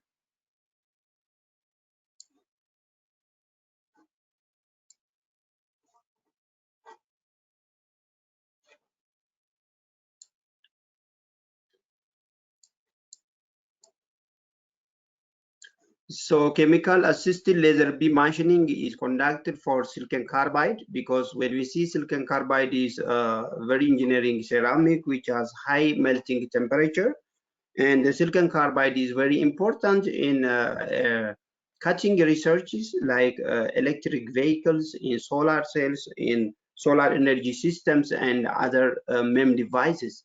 So this silicon carbide material is very important in application, but manufacturing and cutting of this ceramic is very difficult with conventional system.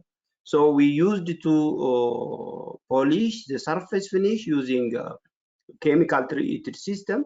So before applying a laser beam for surface polishing, we have used 3 acids, hydrochloric acid, sulfuric acid, and hydrofluoric acids with a concentration of 50-50% with distilled water.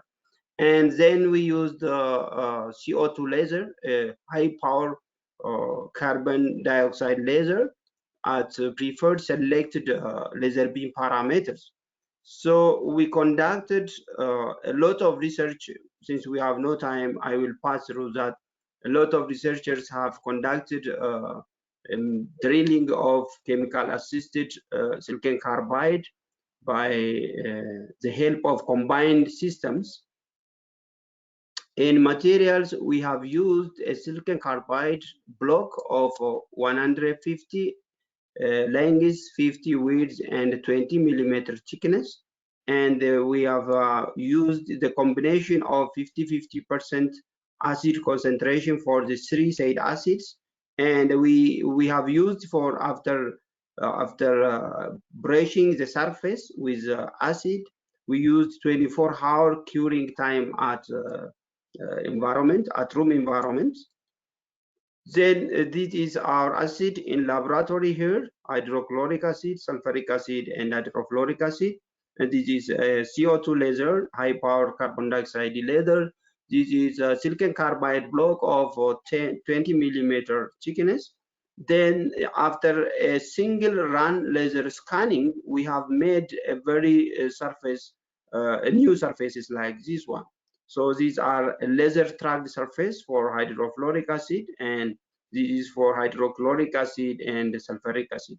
So we are going to see the polishing or the surface finish of surface roughness measurement, micro hardness, the surface hardness measurement, and abrasive wear resistance of the sample. So I will go to directly here. We use the design of experiments with central composite design system, and we have conducted so many combination parameters for a laser beam at low power of 275 watts and maximum power of laser power up to 310 watts, and the laser scan speed, which is the radiationing the surface will be smaller to maximum up to 1200 or up to 900 millimeters per minute, where we keep laser scan speed. Diameter of or the standoff distance of our laser beam is 60 millimeters. Then we have measured the bulk material, the original material.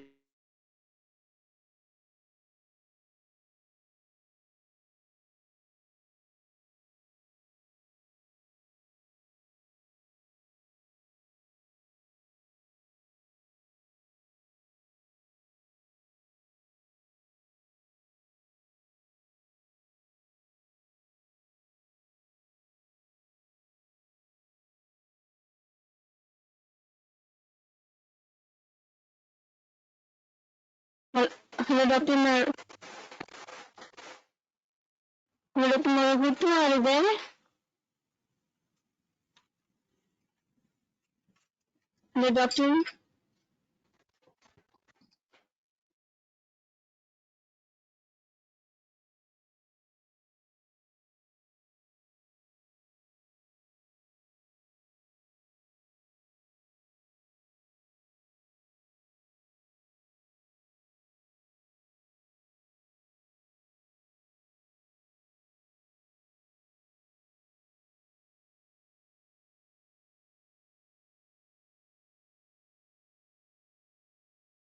Hello, Dr. Maragutu.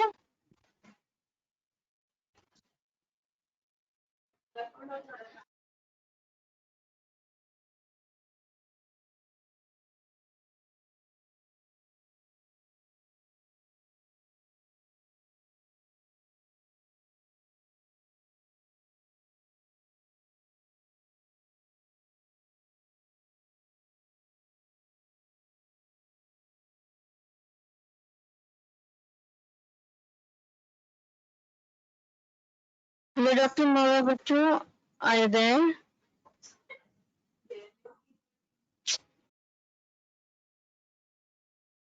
Hello, everyone. We are contacting Dr. Maragutu via telephone. We will wait for 2 more minutes.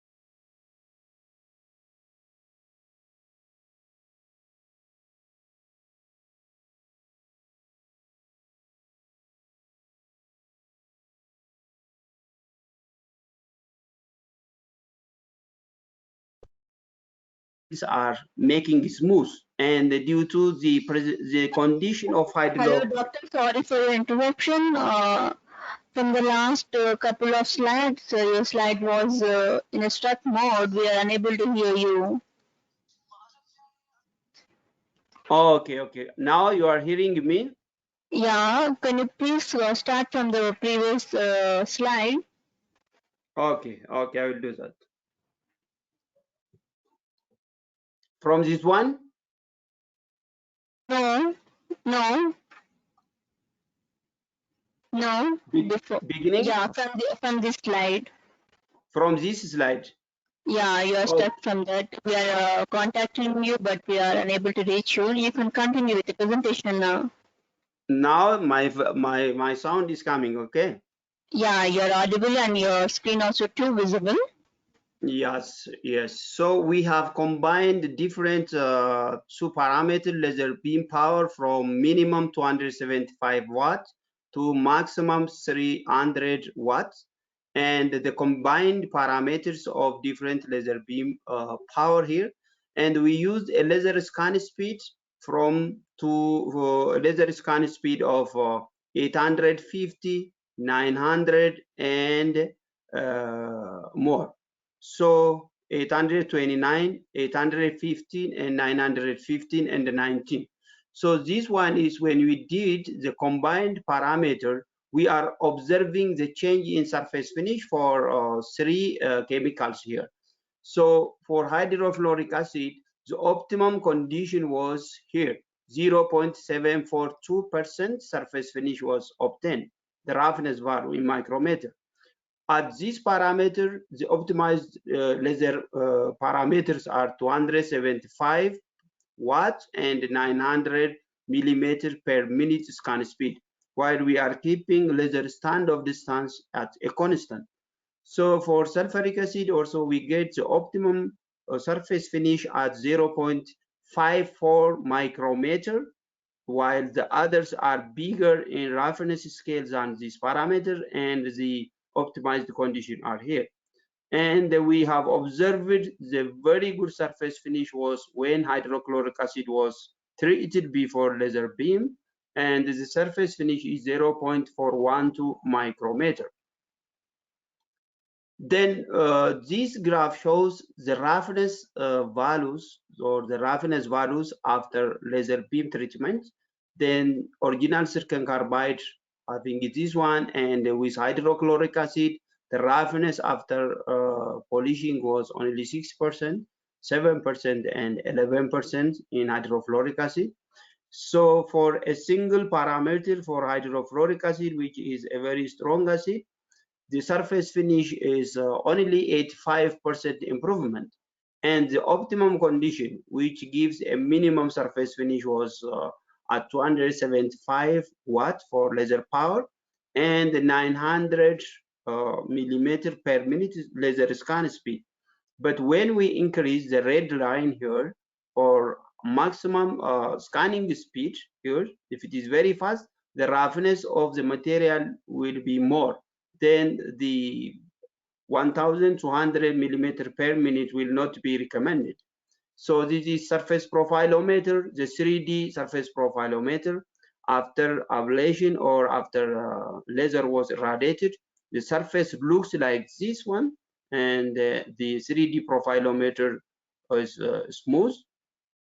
These are the same scanning electron microscopy at different magnification.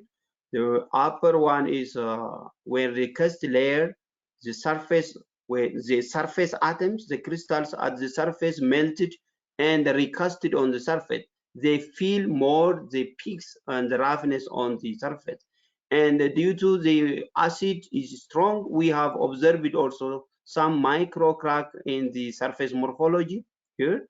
And we have seen also some pores in the morphology of the surface, while it looks like also very good, no more cracks and porosity happened after laser beam was radiated for hydrofluoric acid sample. The next one is for surface roughness values for sulfuric acid. For this sulfuric acid, with the same laser beam machining parameters, we have improved 89.2% surface roughness, means more surface finish was obtained after sulfuric acid treatment. And the optimized laser parameter is also the same at 275 laser power. We get a minimum surface roughness, and laser scan speed is for 900 here, 900 millimeter per minute. This is the optimum laser scanning speed. So when you see this one is the 2D surface profilometer, where the surface morphologies looks like this one, very smooth surfaces, except some peaks are there, and we have measured these peaks are up to 0.54 micrometer. And the morphology here, we have observed different 3 layers. The region 1, where there is in between the unmelted region and the melted region, and the fully melted region is in region 2 here. So in this one, we have seen the recast layers, which fill the peaks, so that the surface is very smooth at micrometer. So we try to see the bond structures here also. So the bond structures, due to laser irradiation, it breaks out and fills the cavities of the surface crystals. So the surface is smooth due to recast layer formation, and the peaks are filled with some evaporated materials, and the surface will be improved 89% than the present original material. So for hydrochloric acid, which is the best recommended chemical for chemo laser radiation, is it improves the surface 92% here. 92% improvement we got with this one, and laser optimized parameters are at 275 watt, and the laser scan speed is also 900 millimeter per minute. So the surface roughness here in 3D profilometer is very, very smooth than the rest of the 2 chemicals, and except at some edge at the end of the laser radiation stop, it created a cavity inside. And this is the surface morphology using high scanning electron microscopy. We have seen a border between unscanned surface, the original material, and after laser beam treatment, the surface looks like here, very smooth, and the recast layers are more than the untreated surface here. So if separately, we have seen in figure B, the bond structures and formed on the recast layers looks like very continuous, and there is no also micro crack and surface defects. As a result, the material strengths and other properties are very, very fine. So here in figure D also, we have seen some pores and some unmelted regions in segregation on the morphology. These may have reduced its strength during like wear resistance and its hardness. So this graph is, we have measured also the effect of chemical treatment after laser polishing, the micro hardness. So we have seen the original material micro hardness, or using Rockwell hardness measurement, was 41.05, while for different acid, there is a little improvement in hardness of the material. This is due to the lasers recasted layers formation have made the cavities fulfilled. So the surface crystals are very small, and the hardness will be more. So more hardness we have achieved for hydrofluoric acid, and less for hydrochloric acid material. But the surface finish is more good for hydrochloric acid, which is somewhat, it needs further investigation. The one which have high surface finish is not showing good hardness, but it is still very small. Maybe this is due to the chemical behavior of hydrochloric acid and hydrofluoric acid, and we need some investigation for this. So the other one, we have observed scratch test, surface scratch test, and measured the coefficient of friction. So we have seen that the coefficient of friction for hydrofluoric acid is lesser than the others, and the coefficient of friction increases as scratch load increases. This is the science which will not contradict. When the load is more, the coefficient of friction will reduce, but still the original material has got higher coefficient of friction than the 3 chemical treated materials, which confirms that the hardness and mechanical property of chemo leather treated material has got more mechanical improvement. And we can use these materials in electric vehicles and other applications where required. So the conclusion is, after laser beam treatments with 3 chemicals, we have found the improvement in high surface finish, maximum up to 92%, and the improvement in hardness of the surface. And we have seen the reduction in coefficient of friction, which is decreasing with the frictional load or the applied load on the workpiece material. So these are the conclusion for this. We want to acknowledge the Coalesce research groups to giving us this opportunity to present our research work. I want to acknowledge also Indian Institute of Technology, Guwahati, where I conducted the research, and Adama Science and Technology University, where I am working now. And special thanks to my advisor, Professor Uday Shankar Dixit. He is a professor in mechanical engineering in IIT Guwahati. And I thank you all the participants for your attention. Thank you.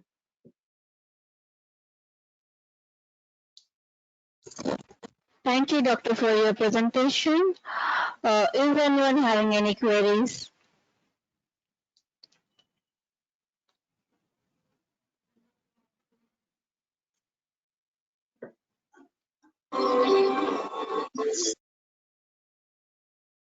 Hello, Dr. Shagir, do you want to ask any question to Dr. Moragutta?